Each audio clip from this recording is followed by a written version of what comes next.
네, 반갑습니다.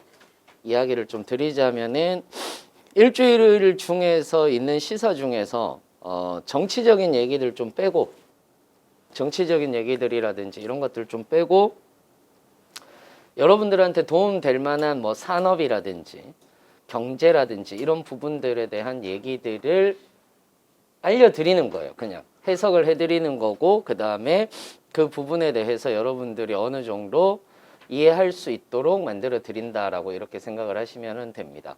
무슨 말인지 이해되시죠? 그래서 이거를 공부하시면 안 돼요. 무슨 말이냐면 이게 지금 우리 꼭지가 거의 5개 아니면 6개거든요. 꼭지가 5개 아니면 6개인데 실제로 이 꼭지를 5개 아니면 6개를 싹 다 하느냐? 다는 못해요. 2시간 동안 쉬는 시간 없이 쭉 진행을 하는데 당연히 다는 못합니다. 다는 못하는데 미리 말씀을 드리지만은 여러분들이 이걸 가지고 그냥 뭐 어디에 쓰겠다 이게 아니라 그냥 한 달 내내 쭉 들으시면은 어느 정도의 흐름이 잡히세요. 무슨 말인지 이해되세요? 그러니까 이거를 계속해서 막 공부를 하듯이 들으시면 정보가 너무 많아서 너무 힘듭니다. 너무 힘듭니다. 이것도 공부해야 돼, 이것도 공부해야 돼 이렇게 되거든요. 그래서 그렇게 하지 마시고 그냥 여러분들이 이렇게 사회가 흘러가는 거야 라고 이렇게만 생각을 하시면 돼요. 이렇게만 생각을 하시면 되고 사실상 어떻게 봤을 때는 제일 재밌는 수업이에요. 이 수업 자체가 제일 재밌는 수업이에요. 그러니까 그냥 세상 돌아가는 거 배운다라고 생각을 하고 여러분들이 하시면 됩니다. 물론 그걸 가지고 여러분들이 면접에 쓸 수도 있고 어딘가에든 분명히 쓸 수는 있습니다. 분명히 어딘가에는 쓸 수는 있는데 그냥 여러분들이 이런 식으로 흘러가는 거야, 이렇게 얘기가 나오는 거야 라고만 여러분들이 알고 계시면 됩니다. 이해되셨나요? 그렇게 여러분들이 들어주시면 될 것 같습니다. 자, 일단은 갑시다. 이 얘기를 하고 있어요. 발전공기업 한국형 그린 뉴딜의 15조 8조 원, 15.8조 원이 플러스 알파가 투입된다라고 이렇게 얘기를 했거든요. 그래서 대부분이 이제 남부 발전이라든지 남동 발전이라든지 이런 데를 중심으로 해서 계속해서 이제 발전 공기업들이 한국형 그린 뉴딜이라고 얘기를 하는 것에 대해서 투입이 된다라고 이렇게 얘기를 하고 있습니다. 그래서 지금 현재는 굉장히 많은, 그러니까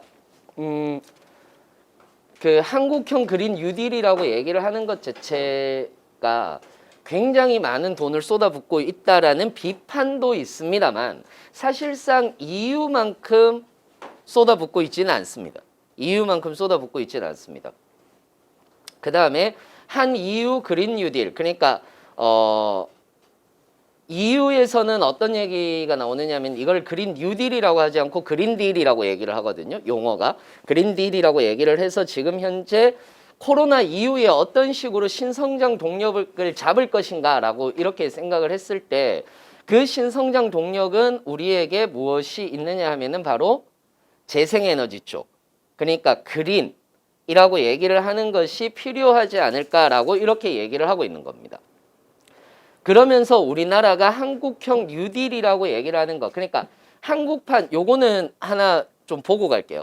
한국판 뉴딜이라고 얘기를 하는 것이 있는데 한국판 뉴딜은 디지털 뉴딜과 그린 뉴딜이다라고 이렇게 얘기를 해요. 그래서 2021년에 5조 정도, 2023년까지 31조 원을 투자를 할 것이다라고 얘기를 하거든요. 그러니까 한국형 뉴딜이라고 얘기를 해서 어디에 드라이브를 걸 것인가라고 얘기를 했을 때 투트랙으로 가겠다라고 얘기를 하는 거예요. 투트랙으로 가는데 디지털 뉴딜과 그린 뉴딜이 있는데 실제로 이번에 이제 발표를 한 게 75% 정도는 그린 뉴딜로 갈 것이고 나머지를 우리는 디지털 뉴딜로 갈 것이다 라고 이렇게 얘기를 한 거죠. 무슨 말이냐? 제일 중요한 것 중에 하나가 뭐냐면 DNA 생태계라고 얘기를 해서 이 DNA 생태계라고 얘기를 하는 것 자체는 데이터, 네트워크, AI라고 얘기를 합니다.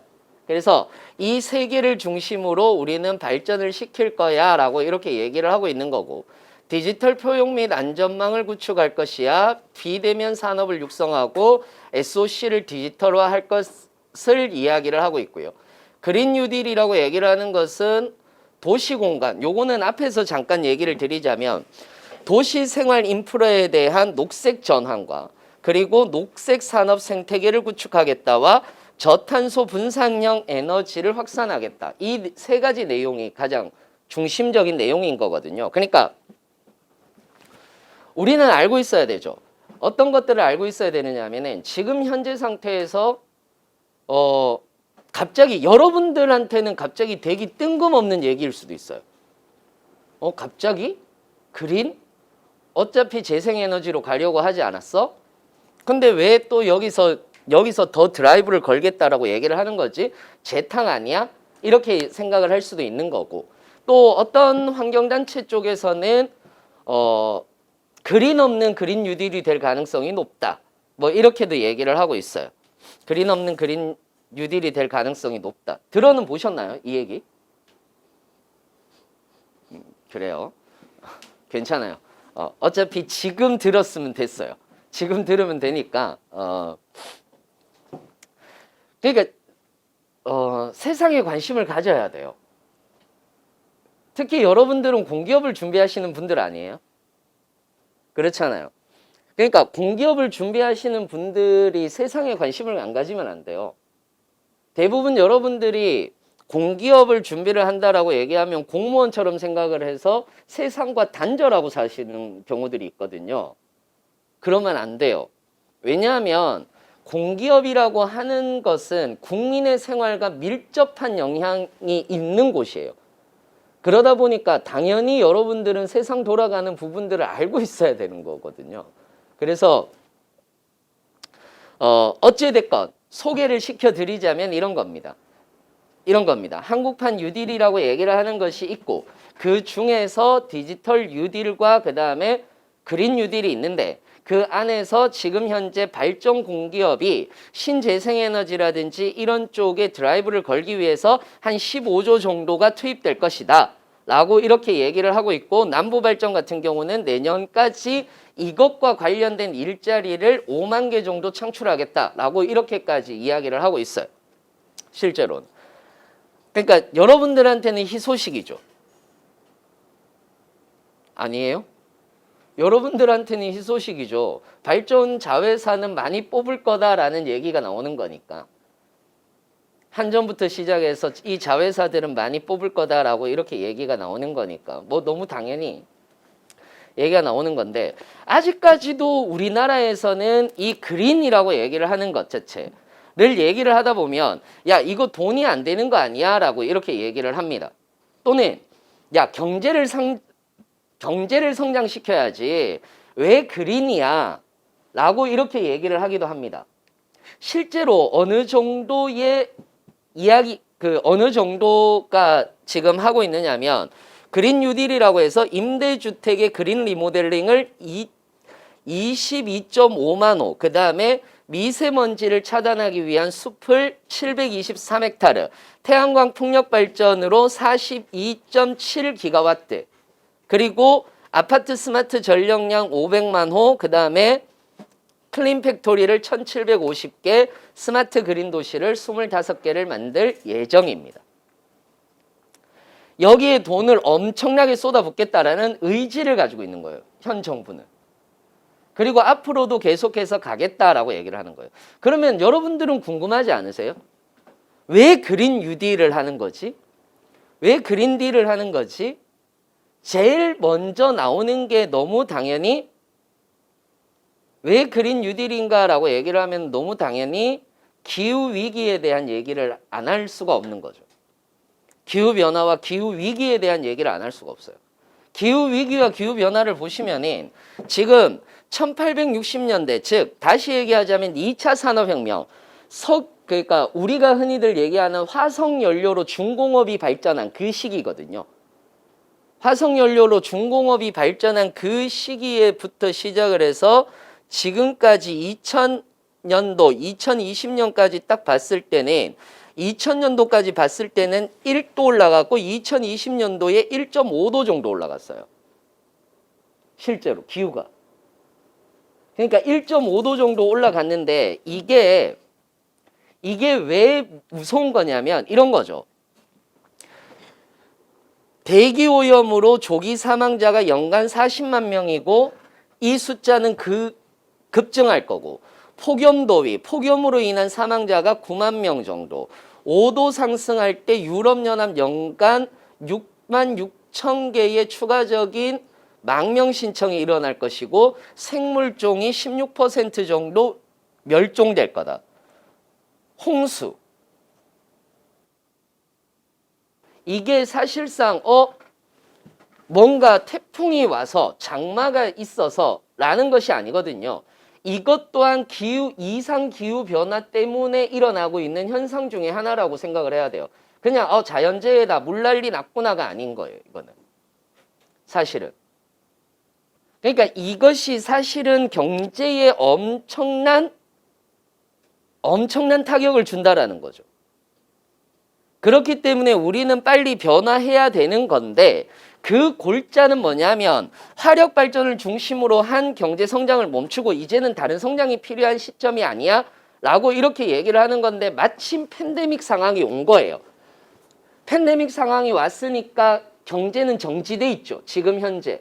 그럼 여기에서 다른 신성장 동력을 만들어 나가야 되는데 어차피 잘 됐다 이거예요. 그럼 여기에서 신성장 동력을 만들어 위기는 기회라고 얘기를 하잖아요. 팬데믹 상황에서 위기가 왔어요. 그러면 또 다른 신성장 동력을 찾아야 되는데 이것을 완전히 생태계를 전환시킬 게 무엇인가라고 먹거리를 찾다 보니까 그러면은 기후변화와 맞물려서 우리는 같이 가야 되는 것이 무엇이냐 하면은 바로 그린 뉴딜이라고 얘기를 하는 것이겠네. 그린 딜이라고 얘기를 하는 것이겠네. 라고 이렇게 얘기를 하는 거예요. 이런 식으로 얘기를 하다 보면 어떤 사람들은 이런 얘기를 하기도 해요. 야, 미국 같은 나라에서는 아직까지도 계속 화력 발전들 계속해서 하고 있어 라는 그런 얘기들을 굉장히 많이 보기도 하고 듣기도 합니다. 그런데 사실상 그렇지 않아요. 그렇지 않은 이유 중에 하나가 뭐냐 하면 이거는 렌21이라고 하는 매달마다 이 재생에너지에 대한 관련 리포트를 공식적으로 내놓은 사이트가 있습니다. 공식적으로 내놓은 사이트가 있는데 그 사이트에서 가지고 온 자료입니다. 거기에서 여러분들이 보셔도 돼요. 재생에너지 관련 내용들이라든지 레포트 같은 것들은 물론 다 영어로 돼 있습니다. 다 영어로 돼 있습니다. 구글 번역기로 돌리면 되지 뭐. 근데 한 200페이지 정도 돼요. 한 달에 나오는 것들이. 꽤 많습니다. 그 중에서 여러분들한테 그냥 소개시켜 드릴 것 중에 하나는 뭐냐 하면 지금 2019년, 그러니까 2019년을 기준으로 재생에너지, 즉 재생에너지가 예전에는 80%였거든요. 근데 지금은 벌써 27.3%. 그 중에서 15.9%가 하이드로파워고, 그 다음에 5.9%가 풍력발전인 거예요. 풍력발전인 거예요. 그리고 2.8%가 태양광, 바이오파워 비슷하게 가는 거고. 자, 그래서 기본적으로 27.3%로 지금 현재 늘고 있거든요. 늘고 있는데 우리가 알고 계셔야 돼요. 신성장 동력이라고 얘기를 하는 것은 뭐냐 하면은 우리가 늘 되게 가볍게 이야기를 하거든요. 신성장 동력, 신성장 동력. 많이 들어보시잖아요. 그럼 과연 신성장 동력이라고 얘기를 하는 것이 무엇이냐라고 얘기를 했을 때는 산업의 생태계와 환경과 모든 우리의 생활 환경을 바꾸는 작업이에요. 바꾸는 작업이에요. 무슨 말인지 이해되세요? 그러니까 이게 소위 말하는 이제 디커플링 시대가 왔다라고 얘기를 하는 건데 들어보셨어요? 디커플링? 그래요. 어려울 수 있어요. 천천히 갈게. 천천히 갈게. 괜찮아요. 여기에서는 막 반응해도 돼요. 여기에서 모르면 모른다고 격하게 얘기해도 되고 다 해도 돼요. 괜찮아요. 자, 우리가 지금까지는 화석연료 사용의 산업과 경제 성장이 커플링 돼서 왔어요. 커플을 이루면서 왔어요. 그러니까 에너지 소비를 많이 하면 많이 할수록 산업은 성장하고 있었던 거예요. 그런데 지구온난화라든지 이런 부분들 때문에 사실상 인류는 재앙이라는 수준에 닥치기 시작을 한 거예요. 소위 말하는 위험사회가 도래가 된 거죠. 그 위험사회가 도래가 되었는데 그럼 우리는 가만히 앉아서 당할 수 있느냐라고 얘기를 했을 때 당할 수는 없잖아요. 그래서 또 다른 생태계를 변화시켜야 되기 때문에 천천히라도 이 화석연료와 경제성장이라는 이 부분을 디커플링 시키자라는 거예요. 커플링으로 가지 않게 하자라는 거죠. 그래서 내연기관을 이렇게 줄여나가더라도 내연기관이나 화석연료를 이렇게 줄여나가더라도 경제성장을 할 수 있는 생태계를 만들어가자라고 얘기를 하는 것이 지금 현재 상태에서의 디커플링 전략이에요. 화석연료의 디커플링 전략이라고 얘기를 하는 것들이 있는데 그것이 화석연료의 디커플링 전략이에요. 그것이 뭐냐면 탄소 중립 경제라고 얘기를 하는 거예요. 좀 어렵습니다. 천천히 갈게요.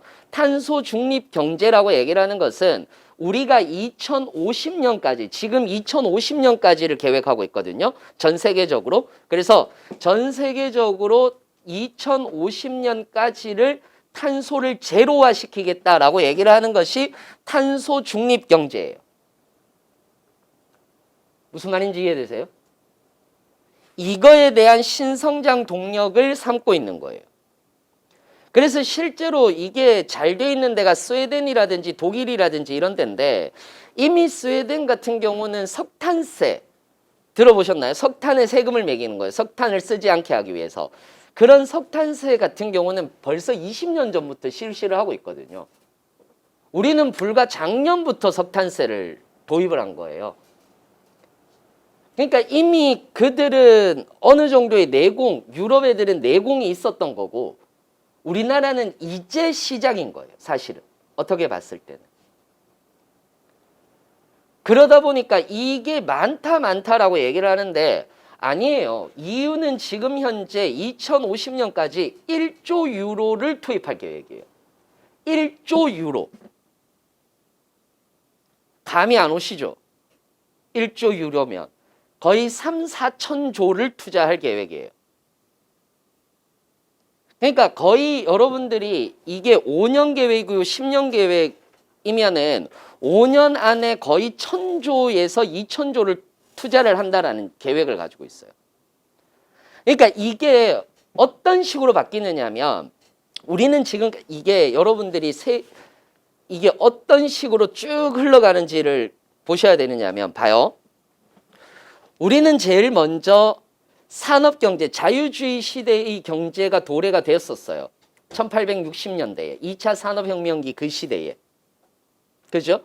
정확하게 얘기하자면 1776년에 아담 스미스가 국부론을 써내면서 자유주의 경제라고 얘기를 하는 것이 등장을 했죠. 여기까지는 이해되세요? 등장을 했죠. 그리고 나서 우리는 경제 위기를 전 세계적인 경제 위기를 한번 맞아요. 그게 뭐였죠? 경제 대공황이었죠. 1929년에 일어난 경제 대공황을 맞아요. 그리고 나서 그러고 나서 뉴딜 정책을 쓰게 되고 그러고 나서 케인즈주의가 나타나면서 유효 수요 노동 이론에 대한 이야기를 써요. 그래서 케인즈주의가 몇 년대까지 70년대까지 계속해서 정부가 경제를 어느 정도 이끌고 가야 된다라는 이야기가 나오다가 그 다음에는 1972년과 79년에 오일 쇼크를 한번 맞이하면서 전 세계는 야 이거는 이대로 가면 안 되겠는데 라고 생각을 하면서 그러니까 이런 것들은 제가 일부러 그죠? 필기를 그렇게 많이 하는 거 아시는데도 불구하고 이거를 제가 필기를 안 하는 이유는 그냥 들으시라는 거예요. 그냥 들으시라는 거예요. 이것까지 외울 필요는 없어. 이걸 언제 다 외워. 이런 건 나만 외우는 거야. 강의하는 사람만. 그러니까 1972년과 79년에 오일 쇼크를 겪으면서 야 이건 이대로 안 되겠다라고 얘기를 하면서 공급을 늘려야 되겠다라는 정책을 쓰게 되는 거잖아요. 그게 뭐냐면 신자유주의거든요. 그러니까 우리는 지금까지 신자유주의 정책이라고 얘기를 하는 것이 계속해서 쭉 흘러온 거예요. 왔는데 이제 경제학자, 주목해봐야 되는 경제학자 중에서 뭐 슌페터라든지 이런 사람들이 있는 거죠. 슌페터라든지 이런 사람들이 어떤 얘기를 하느냐면 자본주의가 고도화될수록 사회주의로 변화가 된다라는 얘기를 해요. 슌페터라는 경제학자가 그런 얘기를 해요. 하는데 그게 무슨 말이냐 하면은 자본주의가 고도화될수록 사회적 양극화와 사회 문제들은 끊임없이 일어나잖아요. 이때 정부의 적극적인 개입을 하지 않으면 정부가 적극적인 개입을 하지 않으면 우리는 언젠가는 빈곤하게 될 거야 라고 얘기를 하는 거예요. 이거 그린 뉴딜 또한 마찬가지예요. 우리는 전 세계가 지금 팬데믹 상태에 있는 거잖아요. 그렇지 않습니까? 전 세계가 팬데믹 상태에 있는 거고 이런 팬데믹 상태에서 우리는 앞으로 어떻게 해 나가야 될까에 대한 고민을 우리는 어쩔 수 없이 해야 되는 거예요. 그러면 이거를 민간 기업에게 맡겨둘까라고 얘기를 했을 때 민간 기업은 이러한 어마어마한 투자를 이끌고 갈 수가 없죠. 왜? 이건 저 뒤에 수익이 나는 거니까. 당장의 수익이 나지 않는 거니까. 그러니까 이건 어떻게 해야 되느냐면 정부가 빚을 내서라도 자금을 엄청나게 투입을 해서 우리가 이 경제를 견인해 나갈 거야 라는 의지 표명인 거예요. 정확하게 얘기하자면 신자유주의 경제는 끝난 거죠. 무슨 말인지 이해되세요? 사실은 경제학 책이 다시 써져야 되는 거예요. 어떻게 봤을 때는. 우리는 1800년대부터 흘러온 경제학을 2000년대에 지금 배우고 있거든.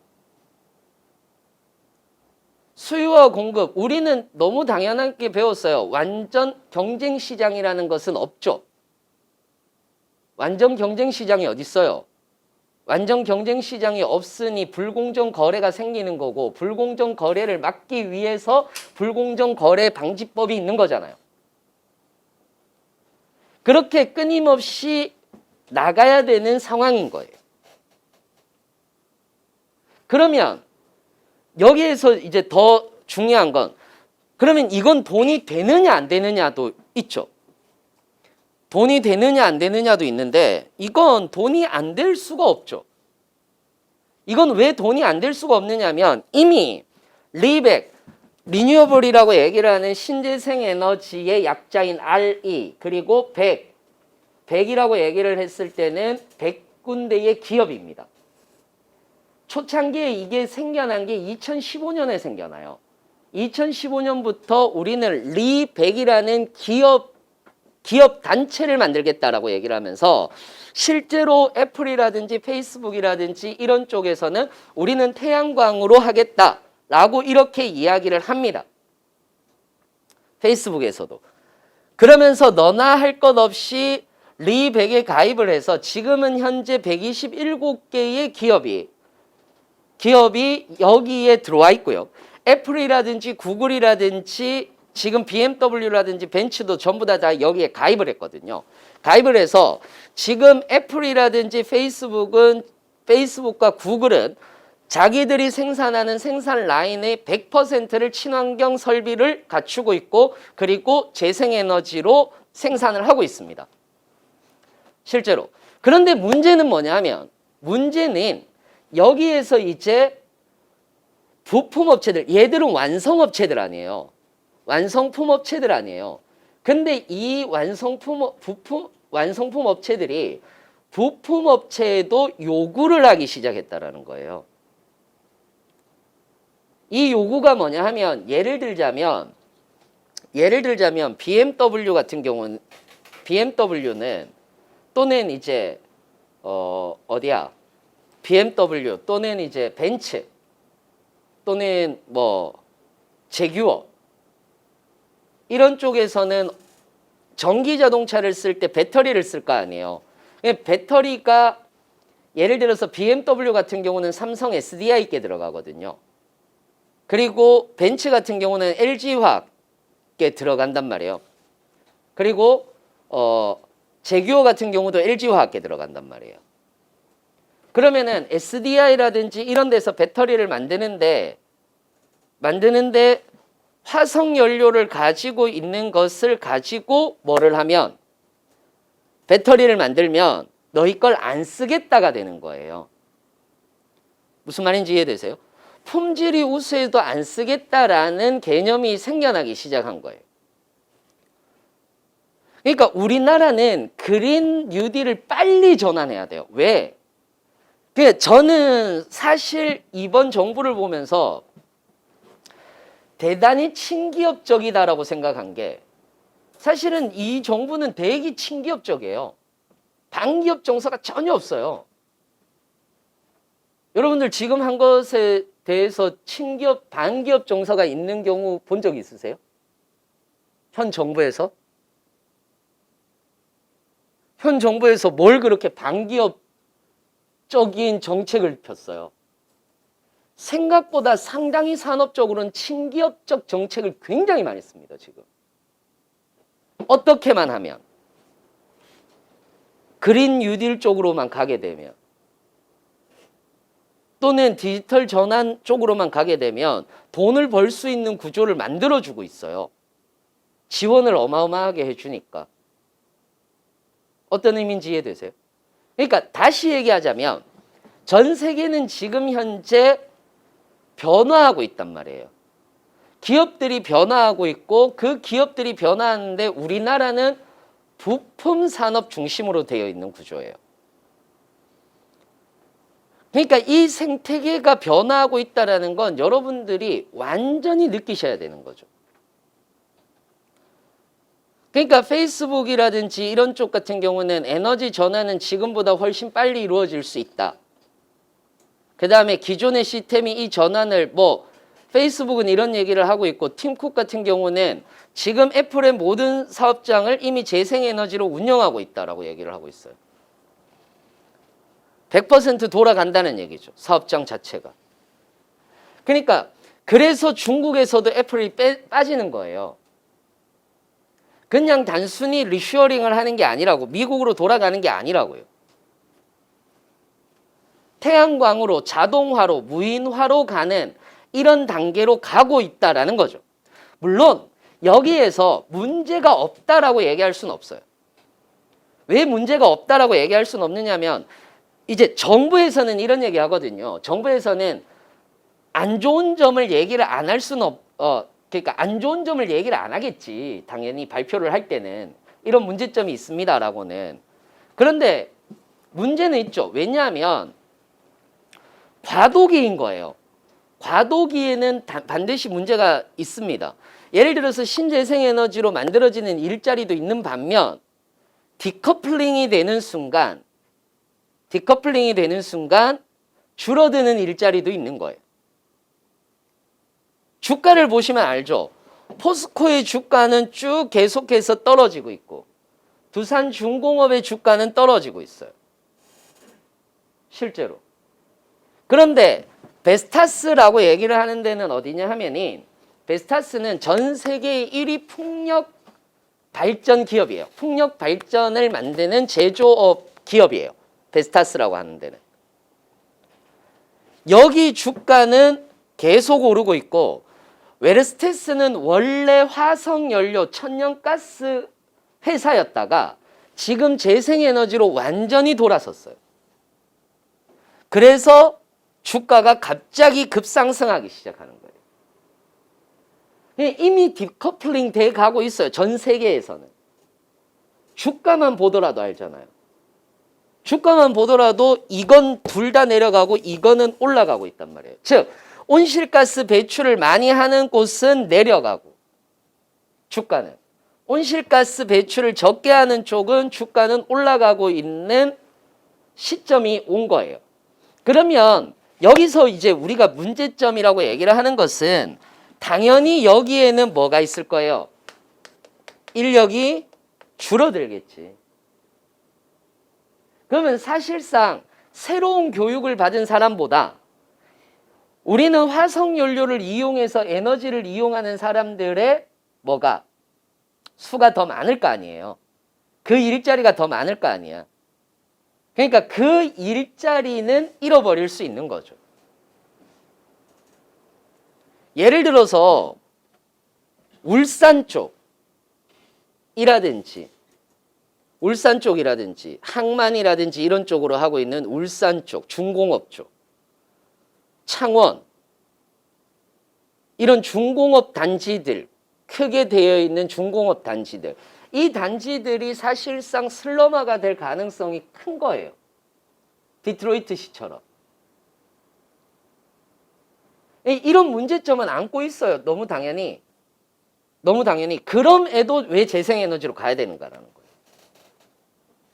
우리는 이걸 아셔야 돼요. 그럼에도 불구하고 왜 재생에너지로 가야 되는가. 이제 여기에 먹거리가 있는데 여기에 지금 현재 실업이 생긴다라고 해서 여기에서 우리가 무서워하면 안 되는 거지. 장기적으로 봐야 되는 거니까. 무슨 말인지 이해되시죠? 그러니까 기본적으로 여러분들이 보시면은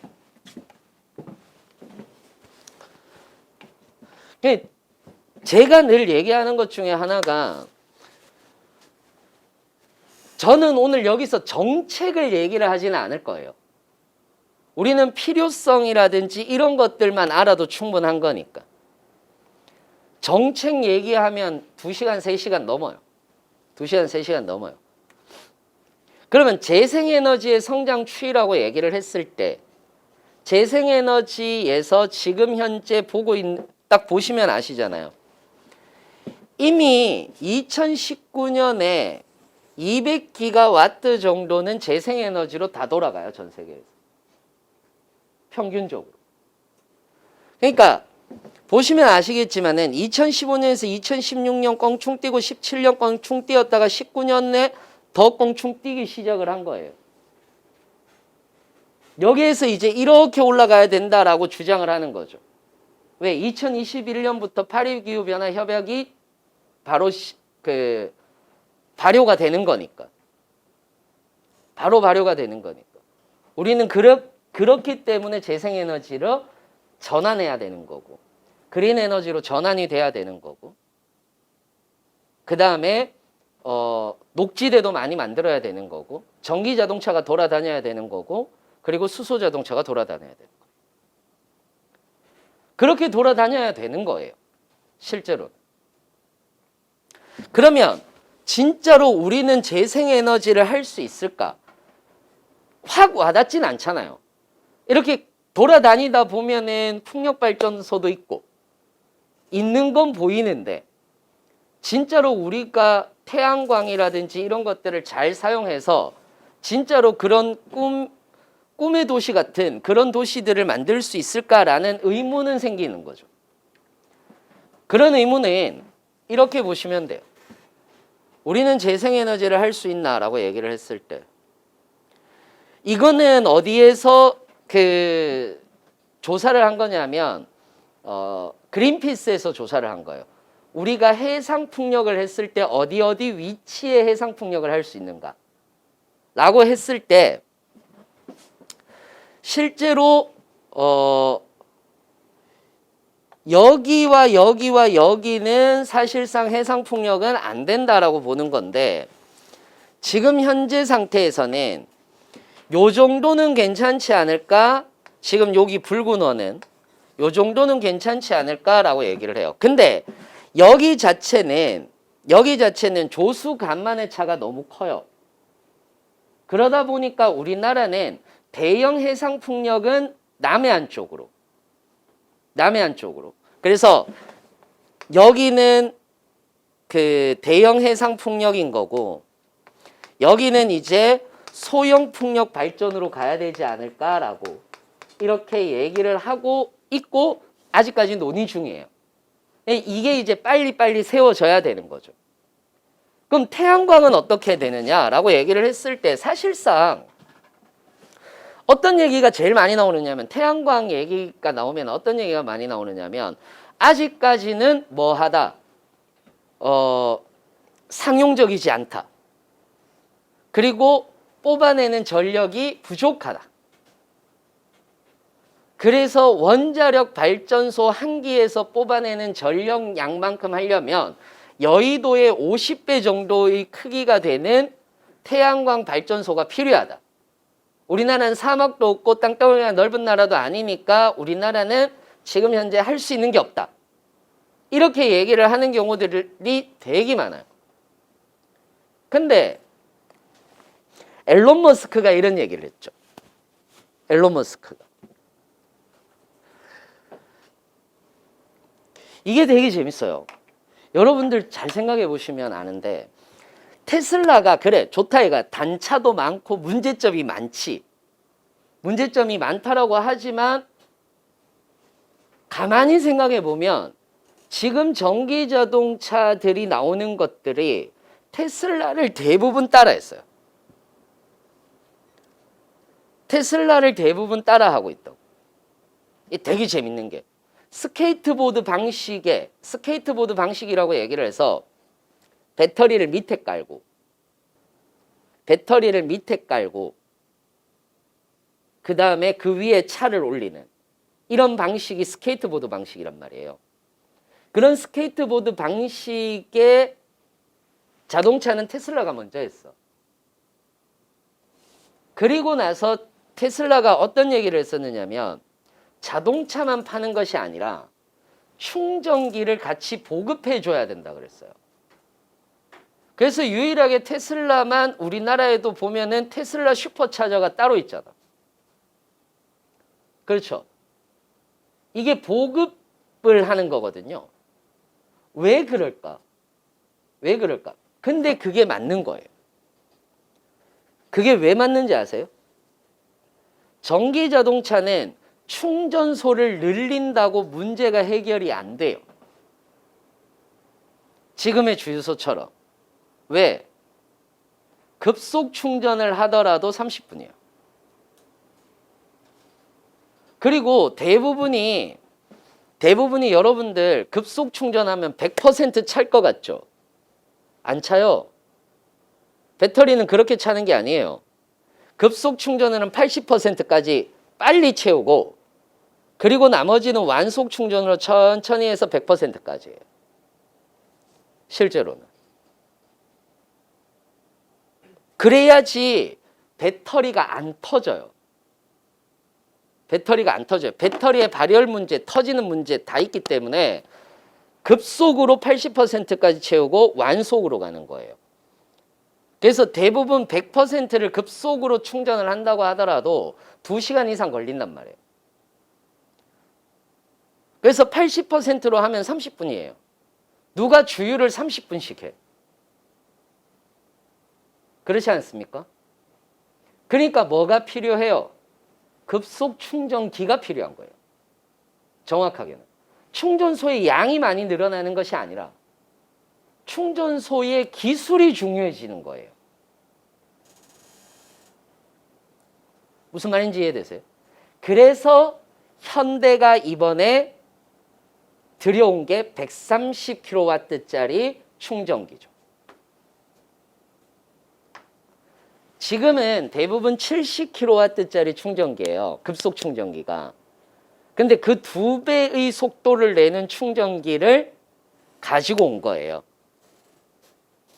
그래서 현대자동차 그 본사에 가면 그게 있어요. 그 충전기가 있어요.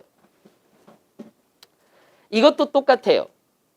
우리는 새롭게 뭔가를, 그러니까 우리가 자꾸 우리 머릿속에서 뭐를 생각하느냐 하면은 내연기관 자동차와 전기자동차를 비교하는 거거든. 그러면 머릿속에서 이 생각을 한단 말이에요. 내연기관 자동차가 늘어나려면 주유소가 많아져야 되는 거 아니야? 이렇게 생각을 했거든. 지금까지는. 그렇게 생각을 하다 보니까 그러면은 이쪽으로 가야 되는 거 아니야? 이렇게 생각을 한단 말이에요. 아니에요. 그럼 수소 충전 자동차는요. 수소 충전기가 돈이 어마어마하게 비싸요. 수소 충전소 하나 만드는데 보통 3억 들어요. 보통 3억 들어요. 그러고 나서 얼마씩 까먹느냐면 한 달에 1억씩 까먹어요. 거의. 그래서 민간에서 투자를 못하는 영역이에요, 이건. 그래서 수소 충전소의 인프라를 늘릴 것이다 라고 하지만 우리가 딱 봤을 때, 계획을 봤을 때 20 몇 개? 전국에게? 이렇게 되는 거잖아요.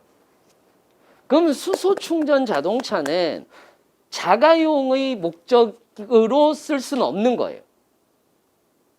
그럼 어떤 목적? 그렇지. 화물이나 유통의 목적인 거죠. 무슨 말인지 이해되세요? 유통의 목적으로 쓰는 거예요. 그래서 수소 선박, 그 다음에 수소 기차, 그리고 수소 화물 트럭. 이런 쪽으로 간다고요. 수소, 그 다음에 공공버스라든지 이런 것들. 이쪽이 이제 수소를 담당하게 될 거고, 그리고 자동차는 대부분 어떤 쪽으로? 전기자동차로 가게 될 거랍니다. 그럼 전기자동차는 전기 충전 인프라를 늘린다고 해서 되는 문제가 아니라 충전기의 기술력을 업그레이드 해야지 문제가 사라지는 거예요. 제가 이렇게까지 얘기를 드리는 이유 중에 하나는 신산업은 기존에 있던 산업으로 생각하면 안 돼요. 여러분들이 보시면은 얘가 지금 이게 들고 있는 게 뭔 것 같아요? 이게 태양광 솔라 시스템이에요. 태양광 판이에요. 이건 뭘 것 같아요? ESS야. 좀 크게 보여줄까? 얘가 들고 있는 거 뭔가 기와장처럼 생겼잖아요. 그리고 이게 뭐냐면 ESS예요. 에너지 저장 시스템이라고. 아직까지 에너지 저장 시스템은 완벽하지 않아요. 계속해서 방전이 될 수밖에 없어요. 근데 계속해서 이걸 투자하는 이유는 이게 돈이 되기 때문인 거예요. 그래서 만든 게 이거잖아요. 그래서 만든 게 이거예요. 미국한테는 맞죠? 지붕에다가 태양광을 패널을 깔겠다예요. 무슨 말인지 이해되세요? 태양광 패널을 이렇게 해서 흉물스럽게 이렇게 올리는 것이 아니라 이렇게 해서 부착하겠다라는 거예요. 이걸 정확하게 얘기하자면은 우리가 이건 알고 갑시다. 공부합시다. 이거는. 우리가 태양광은 N형 패널이라고 하는 것과 P형 패널이라고 하는 게 있거든요. 패널이. 그러면 N형 패널은 효율이 좋아요. 엄청 좋아요. 근데 문제는 뭐냐면 이게 어떻게 생긴 거냐면 이렇게 생긴 거예요. 이렇게 생긴 거 있죠. 우리 흔히들 많이 보는 거 있잖아요. 그게 효율이 엄청 좋아요. 근데 미관상 안 좋죠. 가만 생각해 보세요. 옥상에 이게 쫙 깔려 있다고 생각해 보세요. 전 아파트 베란다에 이게 다 깔려 있다고 생각해 보세요. 태양광으로 가기는 해야 될 것 같지만 아파트 베란다에 이게 다 깔려 있다고 생각해 보세요. 지금이야 부분적으로 이렇게 아파트 베란다에도 요즘엔 좀 있죠. 태양광. 지금이야 그렇지. 그런데 이렇게 한다라고 생각해 보세요. 다 모든 아파트가 이렇다라고 생각해 보세요. 그럼 이상하지 않겠어요? 가만 생각해 보면. 하늘에서 보면 다 태양광밖에 없어. 너무 이상한 거예요, 이거는 사실상. 이걸 나도 아는데 정부 사람들은 모를까? 모르는 애들도 있다고는 봐, 난. 모르는 애들도 있다고는 보지만 똑똑한 사람들은 대부분 알 거란 말이지. 그래서 우리나라도 지금 현재 P형 패널에 지원을 하고 있어요. 지원을 하고 있어요. P형 패널이 뭐냐면 이게 P형 패널이에요. P형 패널이 효율은 떨어져요. 효율은 되게 떨어져요, 사실은. 근데 뭐를 할 수 있느냐면 부착형이고 얇아요. 그래서 부착형이고 그래서 미관을 해치지 않아요. 미관에 좋아요. 가끔 가다가 여러분들 전 동작구청에서 봤는데 가끔 가다가 구청이나 아니면 동사무소 지나가다 보면 이렇게 동사무소 간판이 이렇게 있잖아요. 그러니까 뭐 이렇게 서 있잖아. 동사무소 간판이 걸려 있는 게 아니라 이렇게 뭐가 서 있잖아요. 이렇게 조형물 같은 게. 거기 위에 보면 왜 요렇게 돼서 이렇게 뭐 무슨 뭐 구청 뭐 이렇게 돼 있잖아요. 그러면 여기 위에 보면 요렇게 돼서 새까맣게 뭔가 붙어 있는 것들이 있어요. 있는 구청들이 있어요. 실제로. 이거 구청한테 다 나눠줬거든요. 실제로. 그래서 나중에 한번 지나가다 보세요. 이제 알았으니 보일 거야. 알았으니 보일 건데 요렇게 새까맣게 돼 있는 것들이 있어요. 이게 뭐냐면 P형 패널이에요. N형 패널이 아니라. 열 효율은 떨어지지만은 그렇게 딱 부착이 되는 거예요. 그러면 우리는 건물에 부착을 할 수 있고 건물 한 벽면에 부착을 할 수 있죠. 그리고 반사광이 적어요. 반사광이 적다 보니까 이건 역시 괜찮게 사용할 수가 있다는 거죠. 그래서 지금 현재 우리가 신산업은 새롭게 생각해야 돼요. 아예 새롭게 생각해야 돼요. 왜 그런 발전소를 짓냐고. 집집마다 태양광을 붙이면 되는데. 그런데 미관상 안 좋으니까 지금은 N형 패널로 가지만 나중에는 P형 패널로 가겠지. 이런 식으로 생각을 해야 돼요. 재생에너지에 관련돼서는. 아예 새로운 접근 방법이 필요한 거죠. 그 외에 이런 얘기들도 합니다. 전기 가격이 오를 거다? 오릅니다. 오릅니다. 실제로 현대경제연구원에서 이런 얘기를 했습니다. 탈원전을 했을 때 2030년 가구당 전기료 월 5,572원 인상된다. 지금 현재 대부분이 한 15,000원에서 2만 원 정도 전기세를 냅니다. 전기료를 냅니다. 평균적으로. 물론 누진세가 있다 보니까 이 누진세와 관련해서는 말이 많습니다. 아직까지는. 그래서 개시별 요금제라고 해서 한국전력에서는 이 개시별 요금제라고 해서 가려고 해요. 개시별 요금제라고 해서 가려고 합니다. 어찌됐건 2030년까지 5,572원이 오르는데 전 내겠습니다. 이걸로 인해서 저의 안정과 환경이 괜찮아질 수 있으면 사회적 합의를 했을 때 5,572원 정도는 낼 수 있을 만한 정도의 돈입니다. 왜? 환경세를 안 내게 된다. 무슨 말인지 이해되세요? 우리는 어쩔 수 없이 환경세를 부여하게 될 겁니다. 그러면은 재생에너지로 바꾸고 또는 그린 아파트로 바꾸고 하게 되면 그 그린 아파트가 뭐냐면 단열 소재를 통해서 난방을 좀 줄인다라든지 이런 것들을 다 얘기를 하는 거예요. 그렇게 하면은 충분히 낼 수 있을 만한 수준입니다. 실제로도. 뉴딜이 되는가? 이 문제도 있습니다. 아까 잠깐 얘기했잖아요. 왜냐하면 이것만 얘기를 하면 일자리가 늘어나면 일자리를 잃는 곳도 있죠. 그러다 보니까 문제가 생기는 거예요. 또 두 번째 문제는 모범적인 사례가 없어요. 지금 여기서도 보시면 아시겠지만은 모범적인 사례가 없어요. 모범적인 나라가 없어요.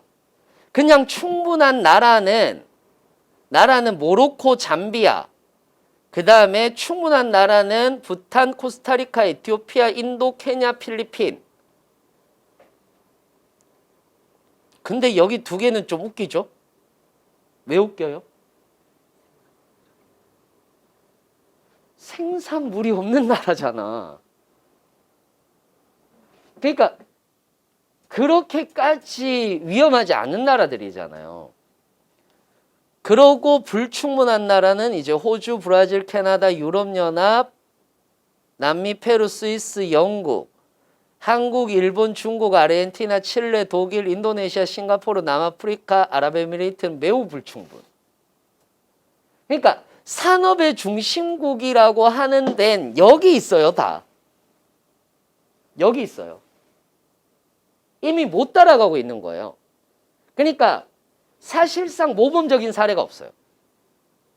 우리는 지금까지 대부분이 모범적인 사례를 보고 빨리 따라가는 걸 잘해왔어요. 우리나라는. 그렇지 않습니까? 그런데 이제는 아무도 모범적인 사례가 없는 거예요. 그러니까 우리는 우리가 상상하는 대로 그걸 실천하면서 가야 되는 부분도 필요한 거죠. 두 번째는 새로운 시스템이 들어가면 새로운 소프트웨어가 얹어져야 돼요. 그러려면 새로운 교육을 받은 사람들이 필요한 거죠.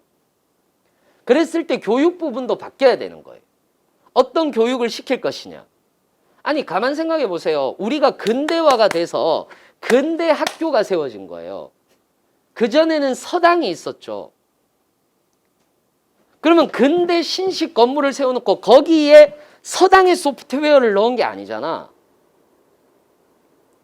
그렇잖아요. 근대 신식 학교를 세웠으면 신식 문물에 대한 뭐를 했어요? 소프트웨어를 장착한 거잖아. 지금까지는 그래 왔잖아요. 그런데 지금 사실상 지금 그린 뉴딜의 가장 큰 문제는 뭐냐면 산업적인 얘기만 하고 있다는 거예요. 지금 저도 산업적인 얘기만 했잖아요. 이게 필요해 라고. 사실은 소프트웨어적인 측면이 굉장히 부족해요. 재생에너지를 해야 되는데 그 재생에너지의 위치, 지정학적 위치, 거기에다가 우리가 도시 개발을 할 때 어떤 식으로 그러면 도시 개발을 해야 되는지 이런 부분에 대한 소프트웨어가 굉장히 불충분한 상태예요. 그러니까 자칫 잘못하면 어떤 일이 벌어지느냐면 근대 신식 학교를 지어놓고 거기서 훈장님이 공자왈 맹자왈 할 수가 있는 수준으로 가고 있다는 거예요. 사실은 그게 큰 문제예요. 그렇다고 아예 모범 사례는 없느냐? 모범 사례는 없느냐? 또 찾아봤지.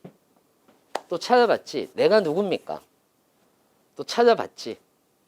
그래서 덴마크에 SBL 항만 도시가 있어요. 여기가 사실상 덴마크가 뭐를 하면서 에너지 전환 정책을 쓰면서 죽어가던 도시였어요. 그래서 관광으로 가야 되겠군. 이렇게 가던 곳이었어요. 근데 여러분들 덴마크라는 데는 들어봤지만 SBL라는 도시는 처음 들어봤죠. 그렇지 않습니까? 처음 들어보셨을 거예요. 거기는 가지도 않는 곳이야. 마치 외국 사람들한테 우리나라 사람들은 울산을 알지. 근데 외국 사람들한테 대한민국 울산 이렇게 얘기를 하는 거하고 비슷한 거예요. 외국 사람들한테 가서 야 울산 가봐 좋아. 이렇게 얘기한다고 울산을 갈 리가 없잖아. 외국 사람들이. 그렇지 않습니까? 사실은 SBL이라는 항구 도시 또한 그랬었어요. 그래서 대부분이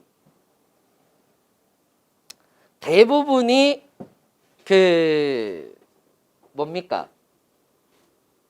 어업으로 먹고 살았어요. 이 도시가.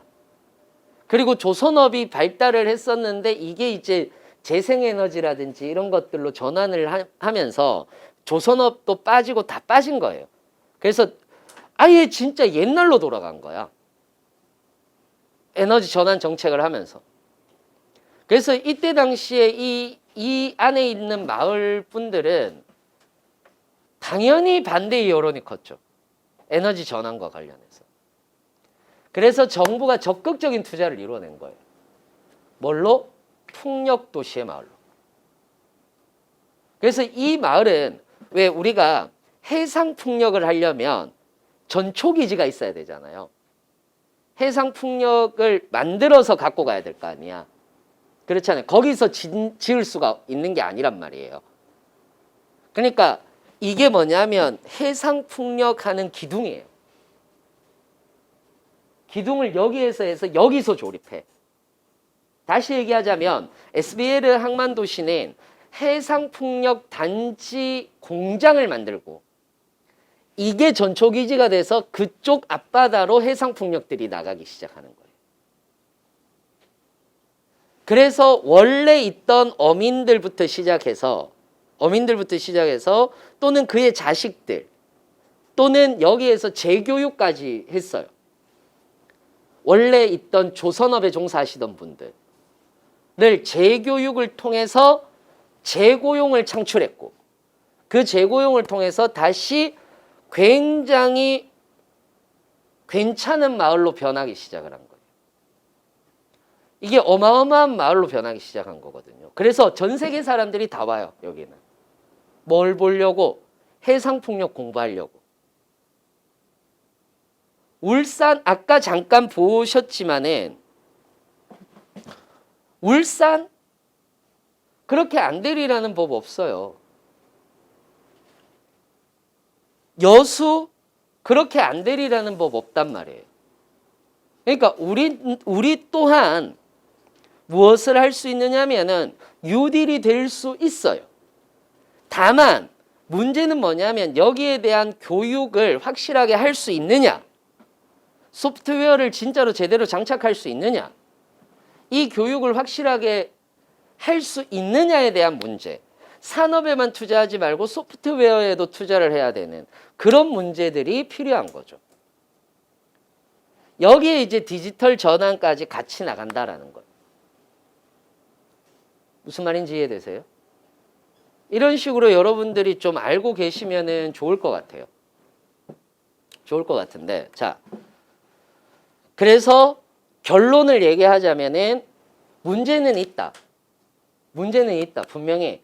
즉 과도기에서 일자리에 대한 문제나 분명히 실업자에 대한 문제들 그리고 도시가 소외받는 현상들 이런 것들은 분명히 일어날 거다.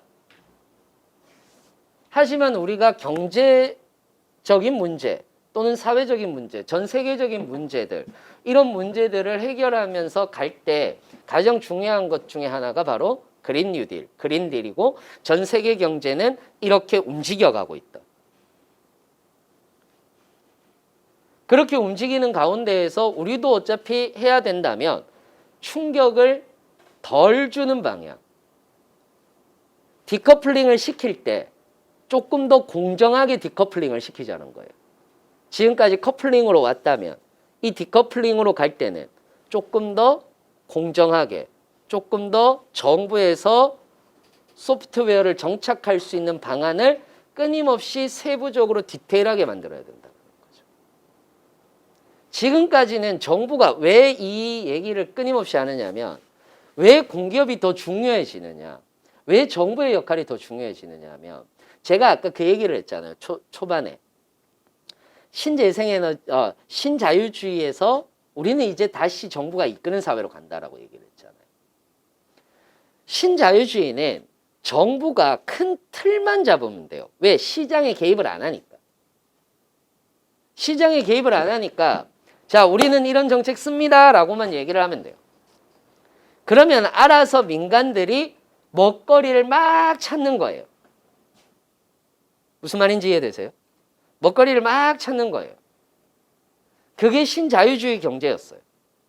그래서 정부는 일단 놔두는 거예요. 거기에 대해서. 그러면 여기에서 너무 불합리한데 규제 한번 들어가고 이게 기본적인 것들이었어요. 그런데 이제는 다르단 말이에요. 정부가 나서서 해야 되는 시기인 거고 민간의 견인차 역할을 해야 되고 마중물 역할을 해야 되는 거예요. 산업에. 그러면 정책은 굉장히 디테일해져야 돼요. 문제점, 물이 셀 부분까지도 전부 다 하나하나 살펴보면서 가야 되는 거죠. 그러니까 예를 들자면 이런 거예요. 이번에 경기 도시개발공사 아시죠?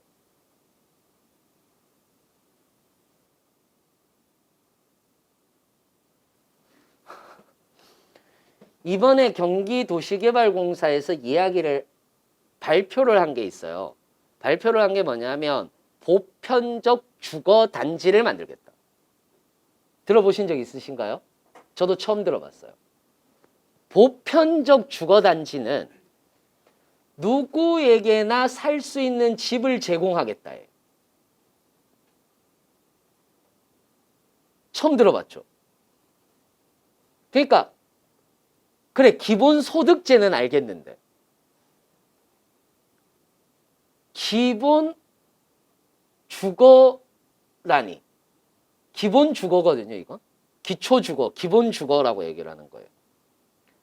이거라니 어떻게 만들 거지? 라고 많은 사람들이, 그러니까 사실 상상도 못하는 일이잖아요, 이게. 아니, 지자체에서 집을 준다는 거야. 집을 준다는 거야. 부자든 가난한 사람이든 상관없이 보편적으로. 우리 지금 상상을 할 수 있어요? 못하죠. 그때 이제 경기개발공사 사장이 나와서 어떤 얘기를 하느냐면 주택을 수도처럼 생각하면 된다. 수도는 틀면 나오지 않니? 부자든 가난한 사람이든. 우리는 주택을 수돗물처럼 공급할 거다. 라고 얘기를 했어요. 그러니까 이런 얘기를 해요. 어떻게? 왜냐하면 너무 새로운 개념이잖아요. 너무 새로운 개념이잖아요. 그러니까 어떻게 해요?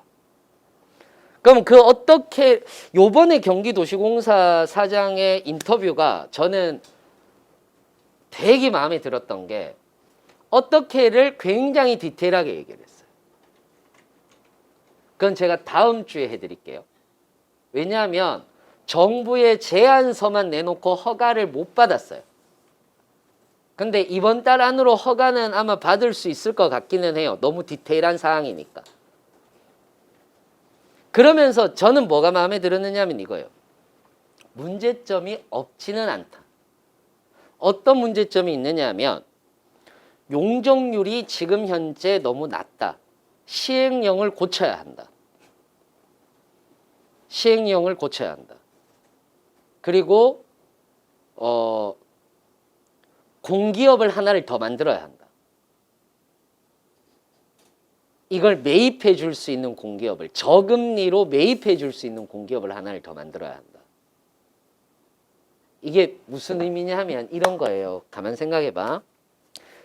아주 쉽게 얘기해서 30평짜리 아파트를, 그러니까 이건 경기도시공사 사이트에 들어가면 계산한 게 있어요.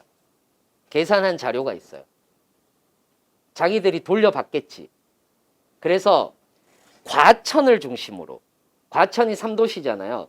신도시 3기잖아요. 3기 신도시를 중심으로 해서 30평대 아파트를 임대를 해주면 30평대 아파트를 임대를 해주면 5천만 원에 53만 얼마야. 보증금 5천만 원에 53만 얼마요. 53만 얼마짜리 월세 없어요. 30평대가. 33평대 방 3개, 화장실 2개. 누가 월세를 그렇게 해요? 그렇지 않습니까? 그리고 48평대는 한 90만 원대 정도로 생각을 하고 있다라고 얘기를 하더라고요. 문제는 이거예요. 그러면 이건 얘들이 수익이 나느냐라고 얘기를 했을 때, 아니, 수익이 나는 것이 아니라 우리는 운영 자금만 벌면 된다 이거야. 공기업이니까. 무슨 말인지 이해되세요? 공기업이니까 운영 자금만 벌면 된다 이거예요. 그러면 저금리로 이걸 매입할 수 있는 기관이 필요한 거야. 그건 맞는 거예요. 그러니까 시행공사에서는 시행사에는 어차피 돈을 받고 집을 지을 거 아니야. 그럼 이걸 분양은 누가 하느냐 하면은 분양은 경기도시개발공사가 하는 거예요. 운영도 경기도시개발공사가 하는 거고. 무슨 말인지 이해되세요? 그런데 문제는 뭐냐면 이거에 대해서 저금리로 이 전체를 통째를 사줄 수 있는 사람이 필요한 거지. 운영은 자기들이 하지만은. 그럼 공기업을 하나를 세워서 이걸 통째로 인수를 해서 자금을 당겨올 수 있는 기업이 필요한 거예요. 무슨 말인지 이해되세요, 이거? 봐요. 아파트가 있을 거 아니야. 그죠? 아파트가 있을 거 아니야. 그러면은 여기에서 월세를 받을 거 아니에요. 그죠? 그럼 월세는 경기도시공사로 갈 거 아니야. 그리고 이거를 운영할 거 아니에요. 그렇지 않습니까? 운영할 거 아니에요. 그럼 얘들은 무슨 돈으로 이걸 짓냐고, 시행공사한테. 무슨 말인지 이해되세요? 그럼 지금 30만 가구를 만든다고 하는데 무슨 돈으로 하냐고. 그러면 저리로 얘한테 돈을 빌려줄 수 있는 곳이 필요할 거 아니야. 그럼 대부분이 은행일 거 아니에요. 그죠? 근데 은행이 뭘 보고 여기에다가 투자를 하냐고. 안 하겠지. 저리로 누가 빌려줘 이거를. 그럼 어떻게 하면 되느냐 하면 공기업을 하나를 만드는 거예요. 공기업을 하나를 만드는 거예요. 무슨 말인지 이해되세요? 그래서 얘가 통째로 이거를 사주는 거예요. 무슨 말인지 이해되십니까? 통째로 사주는 거예요. 그럼 이게 담보가 되죠. 그럼 담보대출이 될 거 아니야. 그렇게 해서 얘가 얘한테 돈을 빌려주는 형식인데 저리로 간단 말이에요. 그럼 이건 금융공기업이 되는 거지. 그렇지. 자산관리공사에서 해도 되기는 하는데 자산관리공사는 전국 단위인 거니까 경기도에서 얘기하는 건 경기도에서 이걸 할 수 있는 공기업이 필요하다라는 거예요. 지방공기업이. 무슨 말인지 이해되세요? 그래서 앞으로 경기도시개발공사는 주목해 봐야 돼요. 실제로. 어떤 의미인지 이해되시죠, 이거? 그러니까 이게 재밌지. 그러니까 제가 얘기하고 싶은 건 경기도시개발공사의 얘기가 아니라 이렇게 뭔가가 정책이 나오면 굉장히 구체적이고 문제점까지 생각을 하고 얘기를 해줘야 된다는 거예요. 그래야 사회적 합의가 이루어지는 거고 그 사회적 합의가 이루어져서 그 시행이 될 수 있는 거니까. 그래서 그린 뉴딜 취지도 좋고 다 좋아요. 근데 사실은 어느 정도의 소프트웨어가 좀 빠져 있는 거 아닌가 라는 문제점은 어쩔 수 없이 있어요. 그냥 무작정 그린은 안 돼라고 하는 건 이제는 그냥 반대를 위한 반대일 거예요. 그린은 안 돼가 아니고 되는데 그 과도기에서 문제점을 어떤 식으로 극복해 나갈지에 대한 생각과 노력이 필요한 거죠. 사실은. 어떤 의미인지 이해되세요? 그렇게 여러분들이 보시면 돼요. 물론 거기에서 에너지 기본 계획이라고 해서 내놓은 계획들은 다 있죠. 내놓은 계획들은 다 있는데 그걸 지금 여기에서 다 얘기를 드리면 드릴 수가 없어요. 되게 빡빡하게 가는 내용이에요. 그래서 우리는 이렇게 흐름만 좀 보자. 그리고 여러분들은 좀 주목하셔야 된다. 특히 에너지 발전 공기업을 가실 분들은 너무나 주목을 하셔야 되는 부분이다. 그 다음에 요거. 요번 주는 정리하다 보니까 원래 제가 이렇게 강의를 하다 보면 공기업에 조금 맞춰지는 게 아니라 사기업에 좀 맞춰지는 경향이 없지 않아 있거든요. 왜? 산업을 분석해서 이야기를 해드리다 보면 이거는 사기업에 조금 더 맞는 얘기가 아닌가 이렇게 생각이 드는데 이번 주는 정리하다 보니까 다 공기업에 초점이 맞춰져요. 앞에 거는 사실상 에너지 발전 쪽, 지금은 도시개발이나 도시계획 쪽인 건데 임대차 3법. 근데 문제는 뭐냐면 사실상 임대차 3법, 임대차 보호법 3법이라고 얘기를 하는 이 임대차 3법이 일반 국민들에게 알려지지도 않은 상태에서 통과가 됐다는 게 문제인 거죠. 문제를 비판하려면 그걸 비판해야 돼요. 대부분 어떤 얘기를 하느냐면 이 얘기를 해요. 제일 많이 나오는 게 이거예요. 임대차 보호 3법으로 인해서 과세 목적으로 활용할 때 세입자에게 전가하니까 월세 올라갈 거다. 월세 올라갈 거야. 그래서 매물이 감소하니까 인상 제한으로 매물이 감소하니까 전세 사라질 거야. 이제 월세의 시대가 올 거야. 이렇게 얘기를. 당연한 얘기예요. 전세는 우리나라에만 있는 특수한 제도예요. 전세는 우리나라에만 있는 특수한 제도였어요.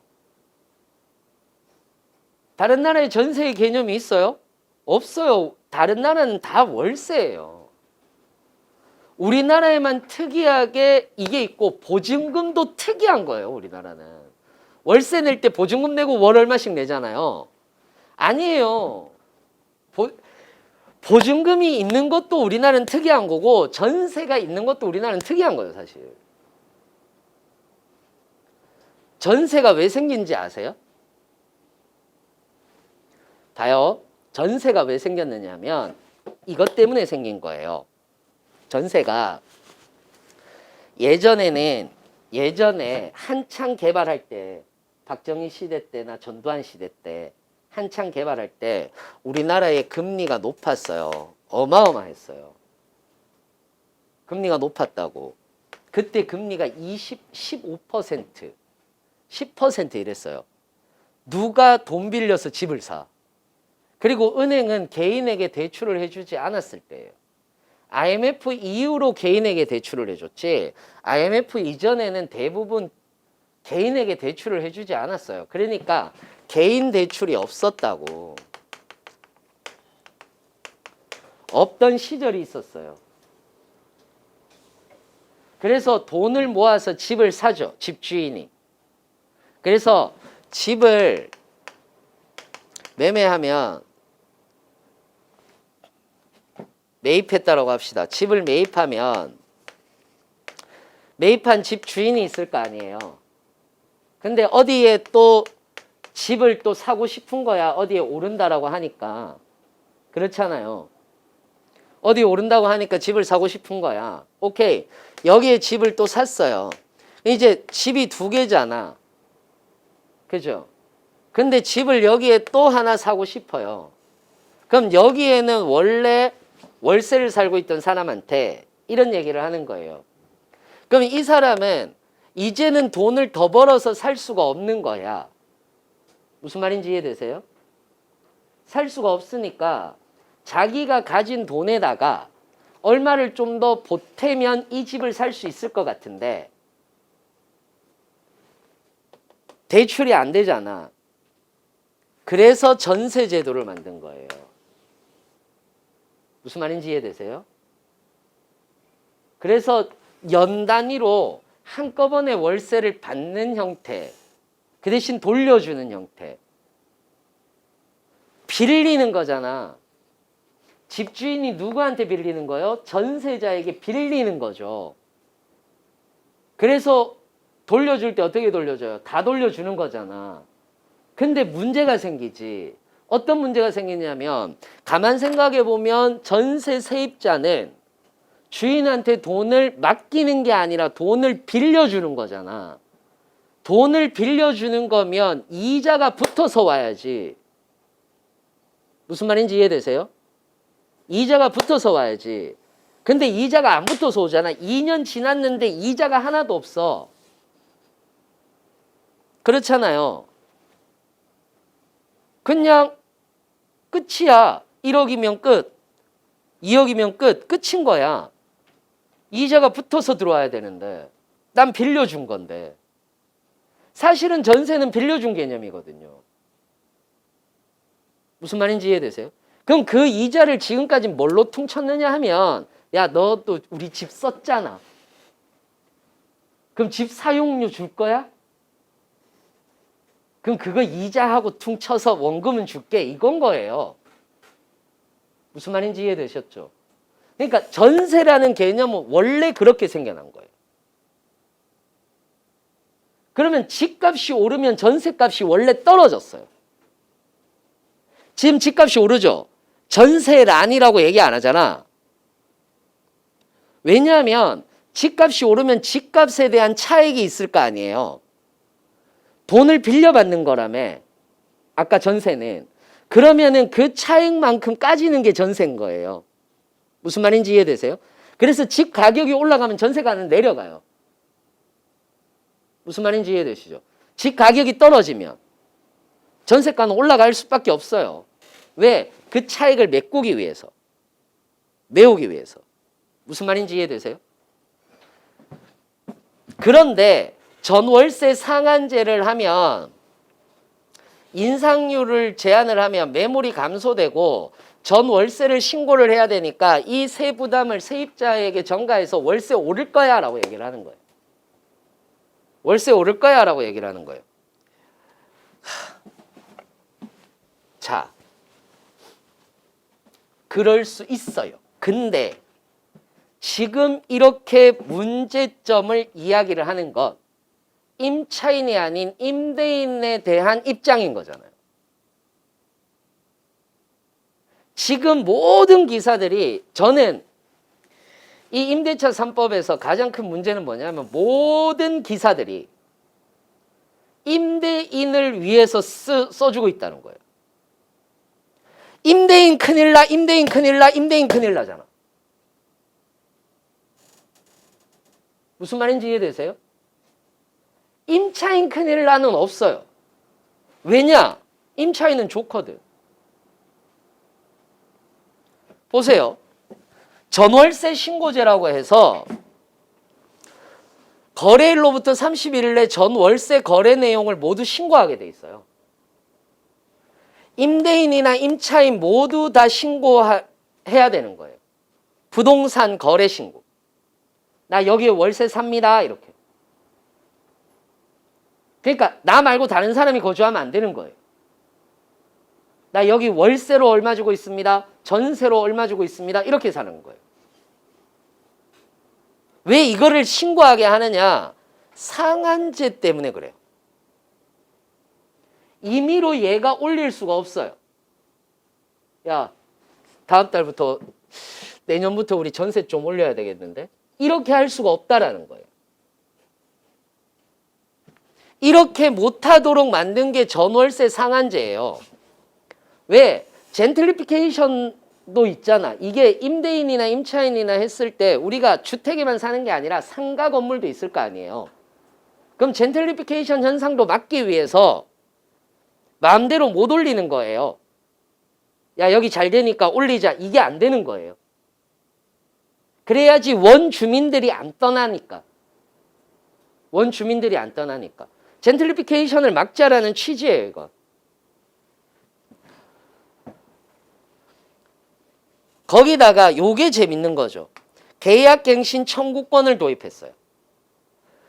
현행 기본 2년인 임대차 계약 기간을 임차인 요구 시 자동 연장할 수 있어요. 나 여기서 2년 더 할래? 더 있을래? 라고 얘기를 하면은 있을 수 있단 말이에요. 안 돼, 너 나가. 이거 못 한다고 이제 임대인이.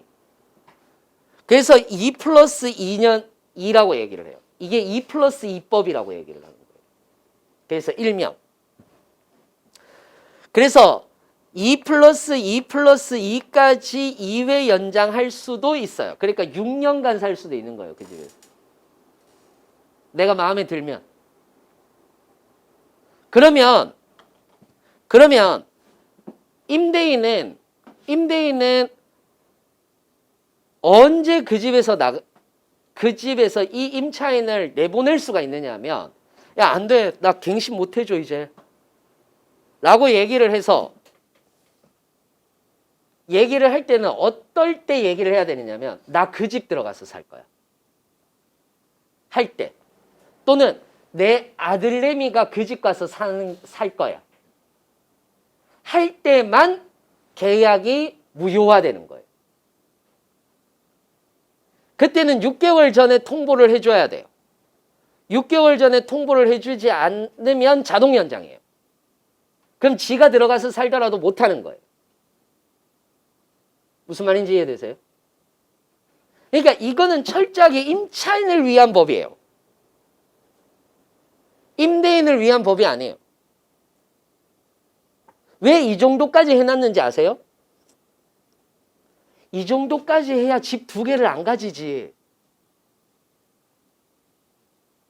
무슨 말인지 이해되세요? 이 정도까지 해야 집 2개를 안 가진다고. 그래야 모든 사람들이 집에서 살 수 있는 거예요. 부동산은 그래야 투기 목적이 되는 것이 아니라 주거의 목적이 되는 거예요. 원래 부동산은 주거의 목적이에요. 이 정도까지 해놔야죠. 그래서 아니 생각해봐. 임대인이 갑이에요? 임차인이 갑이에요? 임대인이 갑이잖아요. 근데 그 갑이치를 조금 바꿔주는 거예요. 누가 갑처럼 보이게. 임차인이 갑처럼 보이게. 그래야 평등해져요. 이게 무슨 말인지 이해되세요? 어떤 사람의 권리가 있으면 자, 누군가의 권리가 이만큼 올라가서 차이가 있다고 생각해봐요. 차이가 있어요. 그러면 이 차이를 없애는 방법은 어떻게 없애느냐면 무지의 베일에 쌓일 때예요. 누군지 모를 때. 확 섞어놔버려요. 이게 조금 이따가 얘기할 건데 우리가 왜 이런 거 있잖아요. 공공임대주택하고 그냥 분양받은 애들하고 이렇게 같은 단지, 아파트 단지 내에 있으면 그 안에서도 계층 갈등이 일어나죠. 일어나는 경우들 뉴스 많이 봤잖아요.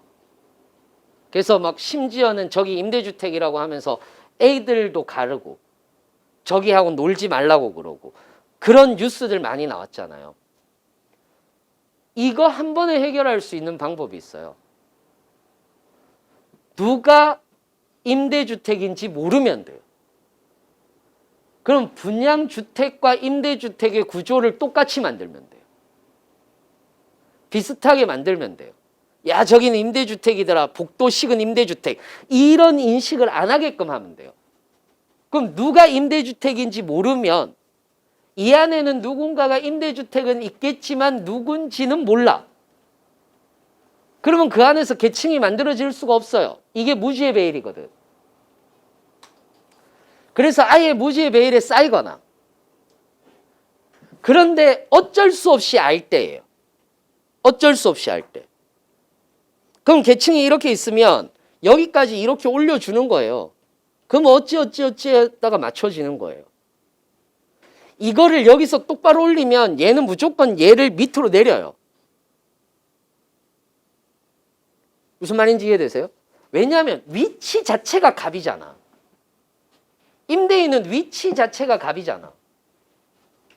그래서 임차인의 권리를 확 높여주는 거예요. 그래야지 평등하게 이야기할 수 있어서. 임대인과 임차인이 평등하게 이야기할 수 있어서. 무슨 말인지 이해되세요? 똑같은 사람이잖아. 똑같은 사람이면 임대인이든 임차인이든 임차인이 왜 임대인의 눈치를 봐야 되냐고. 집 하나 가지고 있는 건데. 그래, 집을 빌려 쓰는 거니까 곱게 써야지. 잘 써야지. 근데 내 집이니까 누가 그렇게 지저분하게 쓰겠어요? 아, 내 집 아니니까 벽지 뜯자. 막 누가 그러겠어요? 여기 금을 내야지? 누가 그러겠냐고. 아무도 그렇게 생활할 사람은 없어요. 자기가 생활하는 공간이니까. 그런데 그 집을 하나를 빌렸던 것 때문에 나가야 될 때 나가라고 하면 나가야 되고, 올려달라고 하면 돈 올려줘야 되고, 이게 사실은 임차인에게는 억울한 거예요. 그럼 그 얘기를 해야죠. 이것조차 모르는 임차인들이 더 많지 않겠니? 너무 빨리 한 거 아니니? 많이 알려야 되지 않겠니? 너무 어려운 말들로만 써 있지 않니? 이걸 비판해야죠. 봐요. 전 월세 거래를 해요. 거래를 해요. 내용을. 누가 불리해요? 임대인이 불리하지. 임차인보다. 새 들어 사는 사람은 유리하지. 나 여기 산다를 확정 지은 거니까. 임대해 주는 사람인 임대인은 나 두 집 가지고 있어요 라고 얘기를 하는 거고, 나 다주택자예요 얘기를 하는 거니까 불리하지. 무슨 말인지 이해되세요? 그래서 예전에는 집 주소 못 옮기게 하는 집주인들도 되게 많았었어요. 우리 집에 들어와서 사는데 월세는 깎아줄 테니까 집 주소는 옮기지 마세요 이렇게. 그런 집주인들도 되게 많았었어요. 이제 그거 못하게 한다고. 그러면 이 얘기를 하는 거예요. 그러면 이 얘기하는 거예요. 어떤 얘기? 이 얘기. 임대차 거래 신고 의무화가 됐으니까 과세 목적으로 활용할 때 세부담은 세입자가 전가하겠네 라고 얘기를 한 거예요. 이게 말이 웃긴 건데 과세는 누가 해요? 임대인이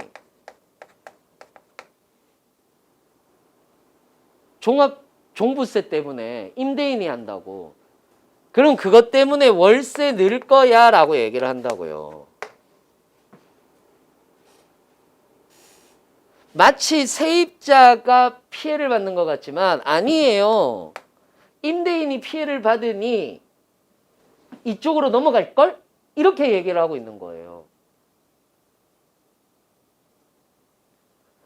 인상 제한으로 임대 매물은 감소하겠네? 그래서 부동산이 어두워질 거야. 어차피 임차인은 집을 안 사요. 부동산 가격이 어두워지면 좋아요. 부동산 가격이 떨어질 테니까.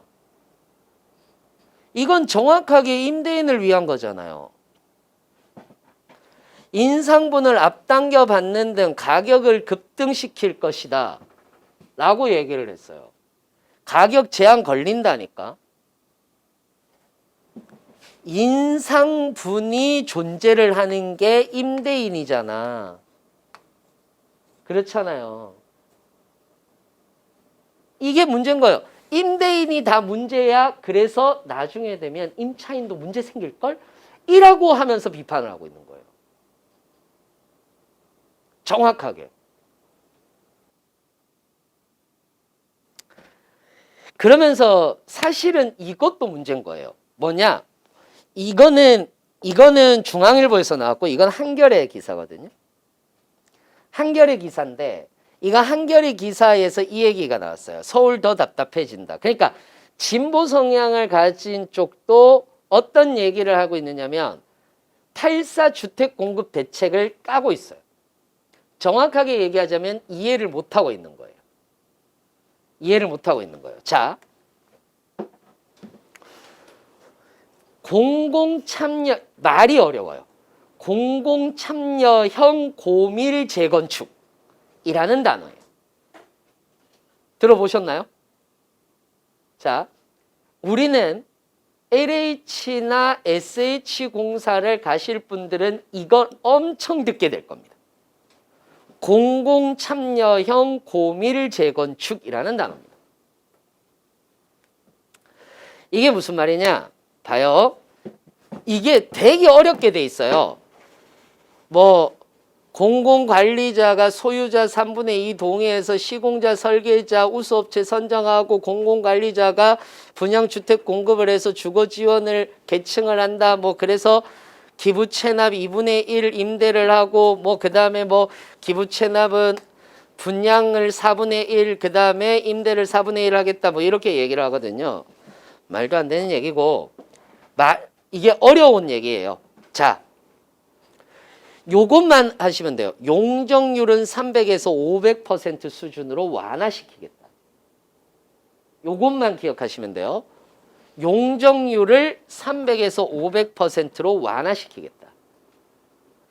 그리고 층수는 최대 50층까지 허용하겠다. 용적률을 높이니까 올라가는 거예요. 용적률이라고 얘기를 하는 것은 빈 땅을 허가해 주는 거예요. 빈 땅에 몇 층까지 지을 수 있어? 이거를 이 땅을 어떻게 쓸 수 있어? 라고 얘기를 했을 때 용적률이 밀집되어 있으면 밀집되어 있을수록 뭐 거기에서 사람들이 많이 사는 거니까 용적률이 올라가는 거예요.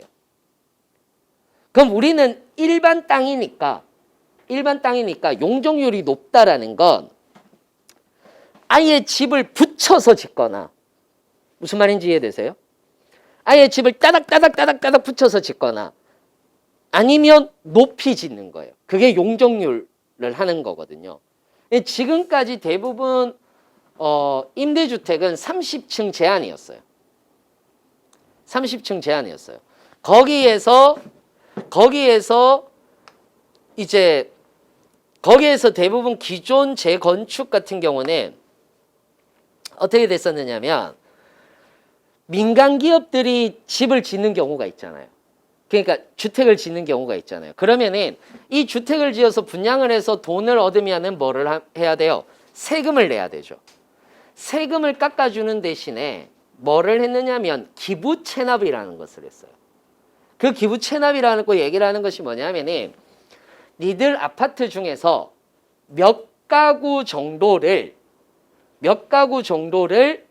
임대주택으로 내면 임대주택으로 기부를 하면 세금을 그만큼 깎아줄게 라고 얘기를 하는 것이 기부채납이었어요.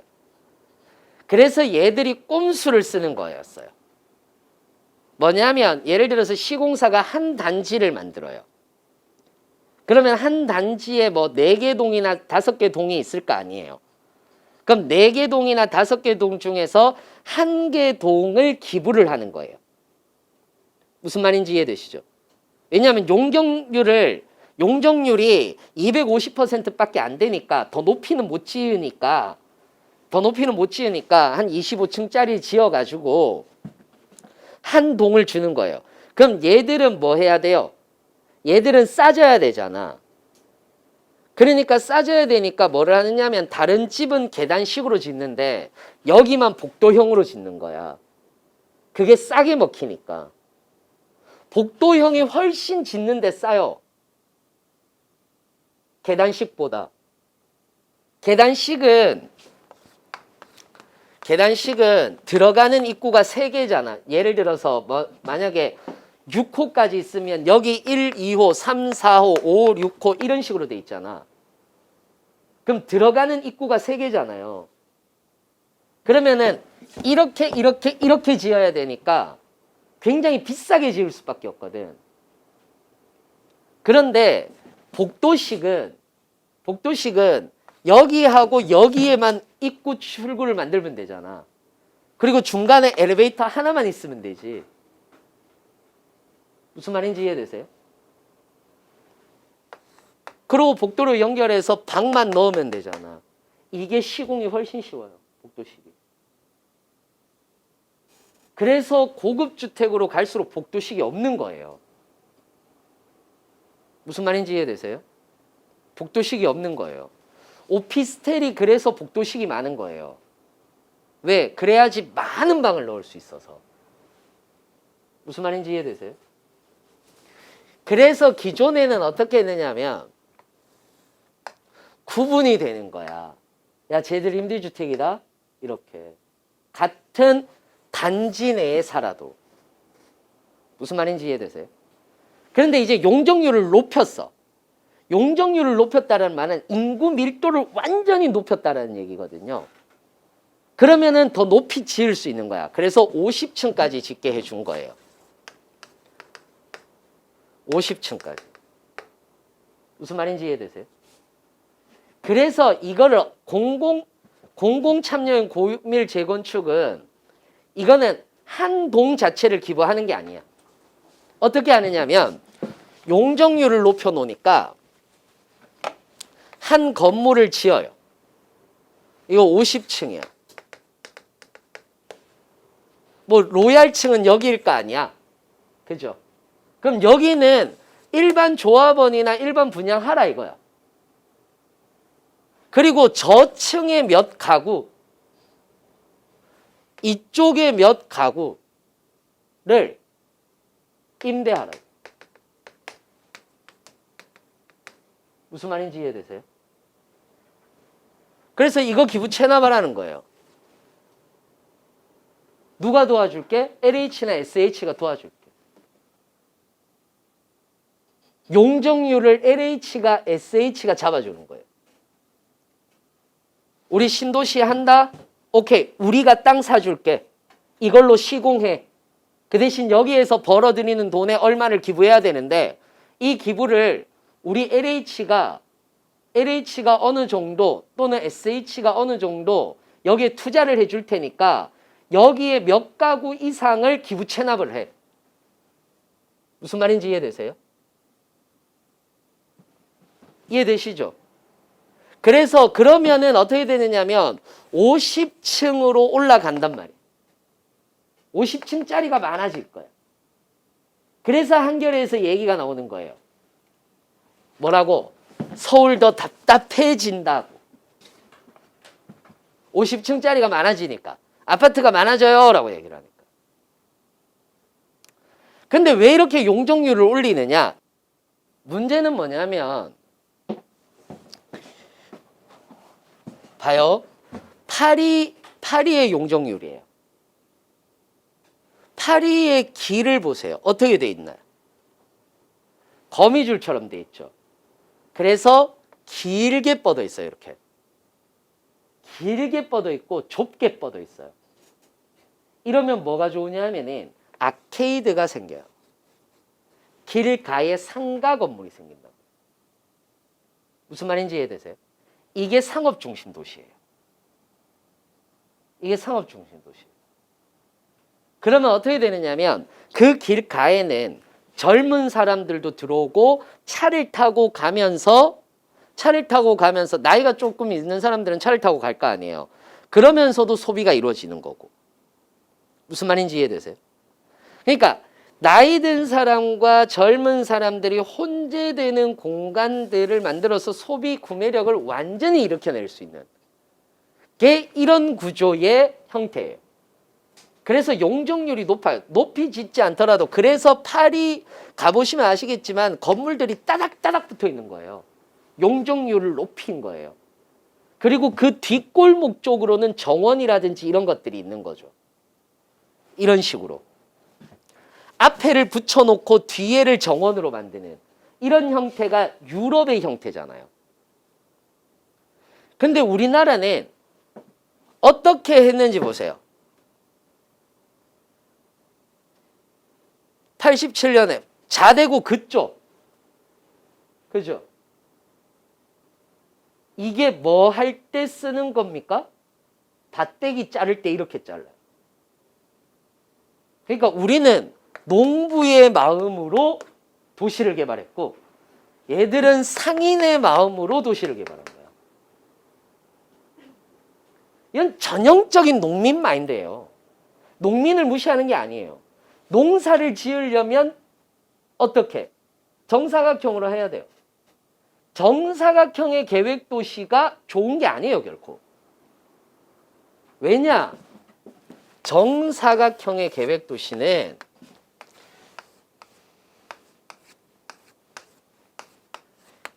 사거리가 생기죠. 그죠? 사거리가 많다라고 얘기를 하는 건 대로인 거예요. 무슨 말인지 이해되세요? 대로인 거예요. 그럼 여기에서는 걸어 다니는 사람이 따로 차 타고 다니는 사람이 따로인 거예요. 차를 타는 사람은 여기는 지나가는 곳. 무슨 말인지 이해되세요? 걸어 다니는 사람은 여기 정체되는 곳. 무슨 말인지 이해되시죠? 그러면 자 보세요. 정체되는 곳, 지나가는 곳이죠. 그러면 여기에는 굳이 상가가 있을 이유가 없어요. 무슨 말인지 이해되세요? 상가가 있을 이유가 없어요. 그래서 뭐가 있어요? 오피스텔 또는 사무실. 우리나라 잘 보시면 우리나라 대로 옆에는 상가가 있는 게 아니라 오피스텔과 사무실이 더 많아요. 그리고 이 뒷골목이 생기는 거예요. 강남만 떠올려 보셨더라도 알아요. 뒷골목이 생겨요. 이 뒤에 뭐가 생겨요? 소비 아케이드가 생기는 거예요. 이 뒷골목에. 그러면 여기는 무조건 걸어 들어가야 되는 곳이에요. 지나가면서 살 수 있는 공간은 없어요. 그럼 무조건 우리는 어떻게 가야 되느냐면 플레이스가 생겨야 되는 거예요. 핫 플레이스가 생겨야 되는 거예요. 지나가다가 야 배고픈데 여기서 여기 좋은 거 있는데 여기서 먹을래? 차 타고 가면서 그렇게 할 수가 없는 거예요. 밥 먹으러 어디 갈래? 밥 먹으러 어디 갈래가 굉장히 익숙한 말인 거죠. 우리한테는. 근데 아케이드가 발달된 나라만 가더라도 밥 먹으러 어디 갈래라는 말을 잘 안 해요. 실제로. 그냥 지나가다가 먹지. 똑같아요. 그러면은 여기에 모이는 계층은 다양하겠어요? 다양하지 않겠어요? 다양하지 않아요. 딱 보기만 해도 알아. 우리 강남에 저쪽에 건너편. 그죠? CGV 있는 데 이쪽. 그쪽 뒷길을 착 가면은 전부 다 여러분들 또래죠. 그러니까 앞쪽으로 학원들과 영화관들이 형성되어 있는 거죠. 아케이드가 아니에요. 그죠? 소비시설이 아니라 상업적 시설. 그러니까 그냥 사무실인 거죠. 정확하게. 그러니까 여러분들이 이렇게 있는 거예요. 그러고 역삼으로 조금만 올라가 보세요. 어때요? 여러분들 나이 또래는 찾아볼 수가 없어요. 다 넥타이 메고 있고요. 정장 입고 있어요. 뒷골목으로 딱 들어가면 넥타이 부대 아저씨들, 정장을 입은 여성분들이 술을 마시고 있어요. 강남에 정장을 입고, 제가 강남에 잘 안 있는 이유인데 강남에 정장을 입고 뒷골목을 들어가면 낯설어요. 확 밀려나요. 이런 꼴로 딱 들어가면은 확 밀려나요. 왠지 못 올 때 온 것 같아요. 제가 이 차림으로 홍대를 한번 간 적이 있어요. 너무너무 어색해서 죽는 줄 알았어요. 이 차림으로. 근데 이 차림으로 역삼을 딱 가잖아요. 괜찮아요. 위화감이 없어요. 거기서는 혼술해도 돼. 위화감이 없어요. 그러니까 다른 거예요. 아예 모이는 장소가 연령별로 다른 거예요. 이게 사실은 굉장히 심각한 거거든. 다양한 연령층과 계층이 모여지지 않으면 상업이 형성되지 않아요. 실제로. 다양한 계층들이 만들어져야 그 도시는 발전하고 그 도시는 살아나요. 근데 우리는 이렇게 하다 보니 뭐를 했느냐 하면 다양한 계층이 모일 수 없는 문화 공간이 만들어진 거예요. 가만 생각해 보면 되게 이상하잖아요. 상암에는 방송인들만 모여 있어요. 안 이상해요? 방송인들만 모여 있으면 안 돼요. 그 안엔 다른 어떤 사람들이 다 왔다 갔다 거릴 수 있어야 돼요. 근데 상암에는 방송인들, 여의도에는 금융인들, 이런 식으로 모여 있다 보니까 계층이 자꾸 분리되는 거예요. 그래서 다양한 문화가 만들어질 수 없죠. 그래서 용적률을 높여야 돼요. 그래야지 다양한 사람들이 모일 수 있는 기회가 생기니까. 근데 우리는 이미 밭대기처럼 끊어놔서 올릴 수 있는 방법밖에 없는 거예요. 무슨 말인지 이해되세요? 올릴 수 있는 방법밖에 없는 거예요. 그래서 나오는 말이 도시재생이에요. 도시재생은 재개발이 아니에요.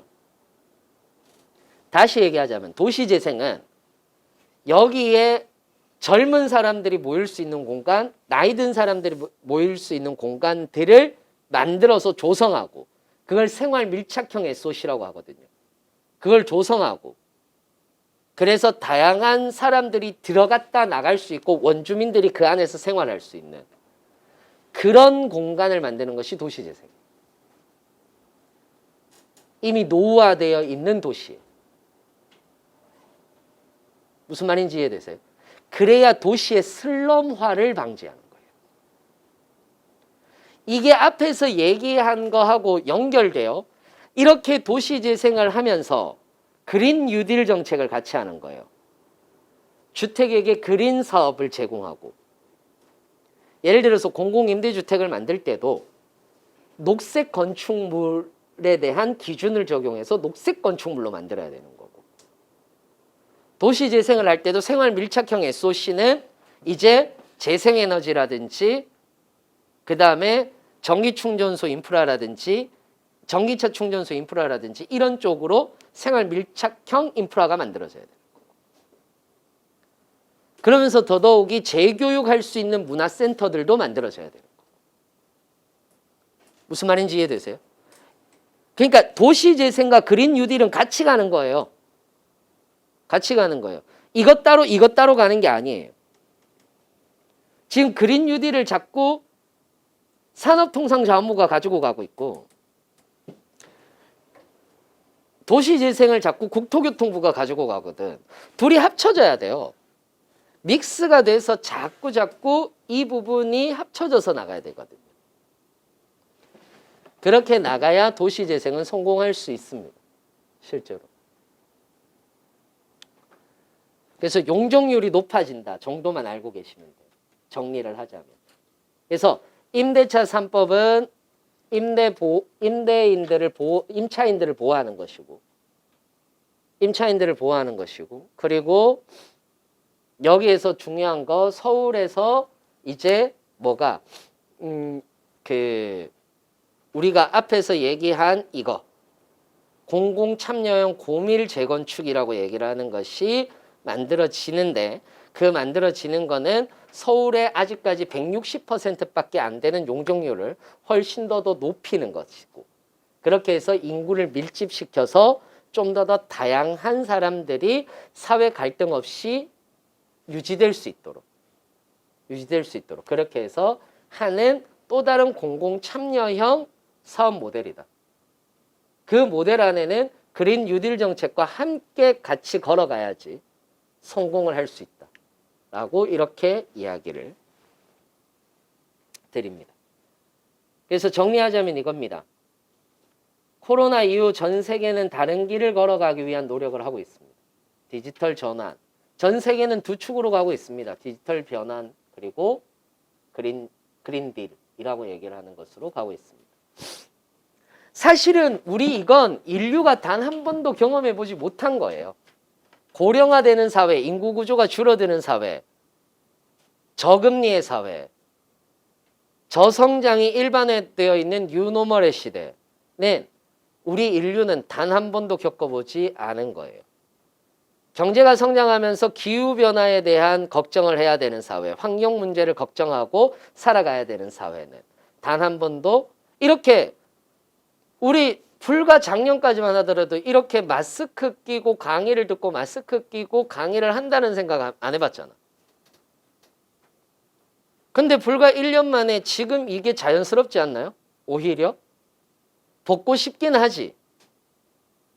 벗고 싶기는 하지만은 오히려 이제는 어느 정도 습관이 되고 익숙해진 부분들도 없지 않아 있단 말이에요.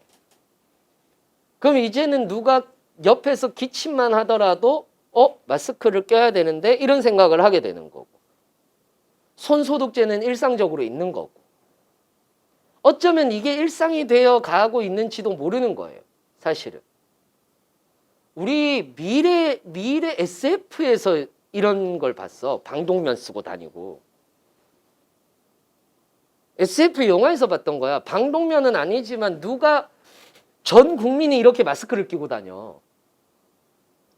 가만 생각해 보면 과거의 사람들이 여기에 왔으면 미래는 암울하다라고 얘기할 거예요. 과거 사람들이 와가지고 이 광경을 보면 야, 미래는 암울해. 다들 마스크 끼고 다녀. 이럴 거예요. 전염병이 창궐하고. 그런데도 사람들이 산다? 분명히 그럴 거야. 미래 사람들은, 과거 사람들은. 지금의 모습을 보면. 다시 얘기하지만 우리는 지금 한 번도 걷지 못한 길을 가고 있어요. 이때 사실상 가장 중요한 것은 상상력, 그리고 상상을 실천하는 능력이에요. 상상을 실천하기 위해서는 디테일하고 구체적인 사항이 나와야 되는 거고, 그리고 거기에 대한 문제점은 반드시 일어날 거기 때문에 사회적 안전망 이런 것들도 생각해 봐야 되는 그런 시점이지 않을까라고 생각을 해봤습니다. 이건 제 생각이고요.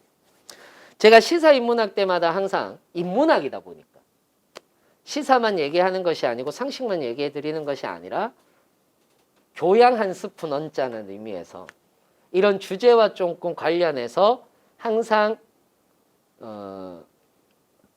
그림 한 점씩을 소개를 해드려요. 미술품 한 점씩을 소개를 해드리는데, 이건 뭐겠어요? 이건 누구의 작품일까? 고야라는 사람의 작품이에요. 프란시스 고야라는 사람의 작품인데,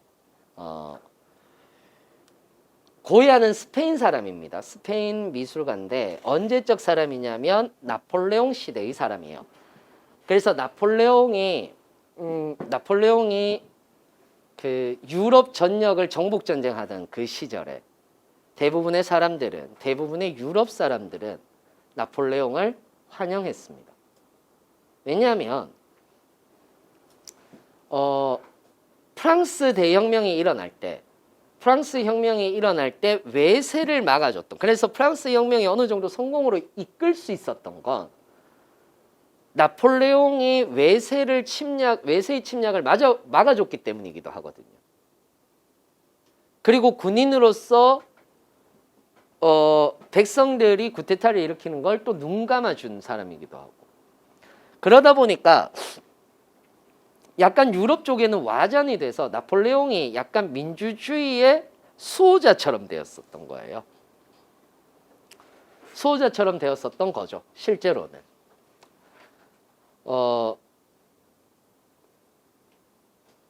정확하게는 민주주의라는 것을 좌절시킨 인물인데, 황제정으로 돌아가면서. 그러면서 정복전쟁을 일으켜요. 정복전쟁을 일으킬 때마다 일으키는 곳마다 민주주의 운동이 일어납니다. 그래서 열린 게 이제 빈 회의인 거고, 빈에 모여가지고 황제들끼리 모여가지고 야, 우리 서로 도와주자 이렇게 된 건데, 그러다가 스페인을 점령합니다. 스페인 사람들도 역시 마찬가지로 와, 이제 우리도 드디어 황제정에서 민주주의가 되는구나라고 모두 다 좋아할 때, 실제로 프랑스 군인들은 이렇게 스페인 사람들을 학살한 내용입니다. 그래서 그런 얘기가 나옵니다. 히레네 산맥의 동쪽과 서쪽은 다르다라는 얘기를 합니다. 굉장히 유명한 말입니다. 히레네 산맥이 스페인의 국경에 있는 산맥인 거거든요. 그래서 히레네 산맥을 넘어온 민주주의는 민주주의가 아니었다라는 얘기를 합니다. 왜 이게 저는 생각이 났느냐면, 이게 고야의 작품이기는 한데 왜 이게 생각이 났느냐면,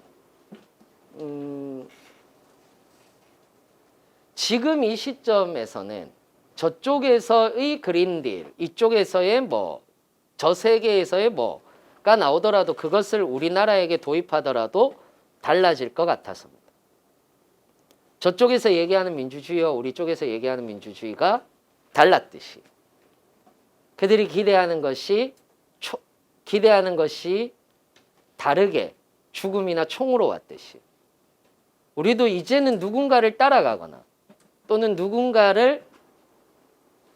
우리나라는 이제 누군가를 따라가거나 누군가를 모방하거나 해서 성장할 수 있는 나라가 아니다라는 얘기를 하고 싶었습니다.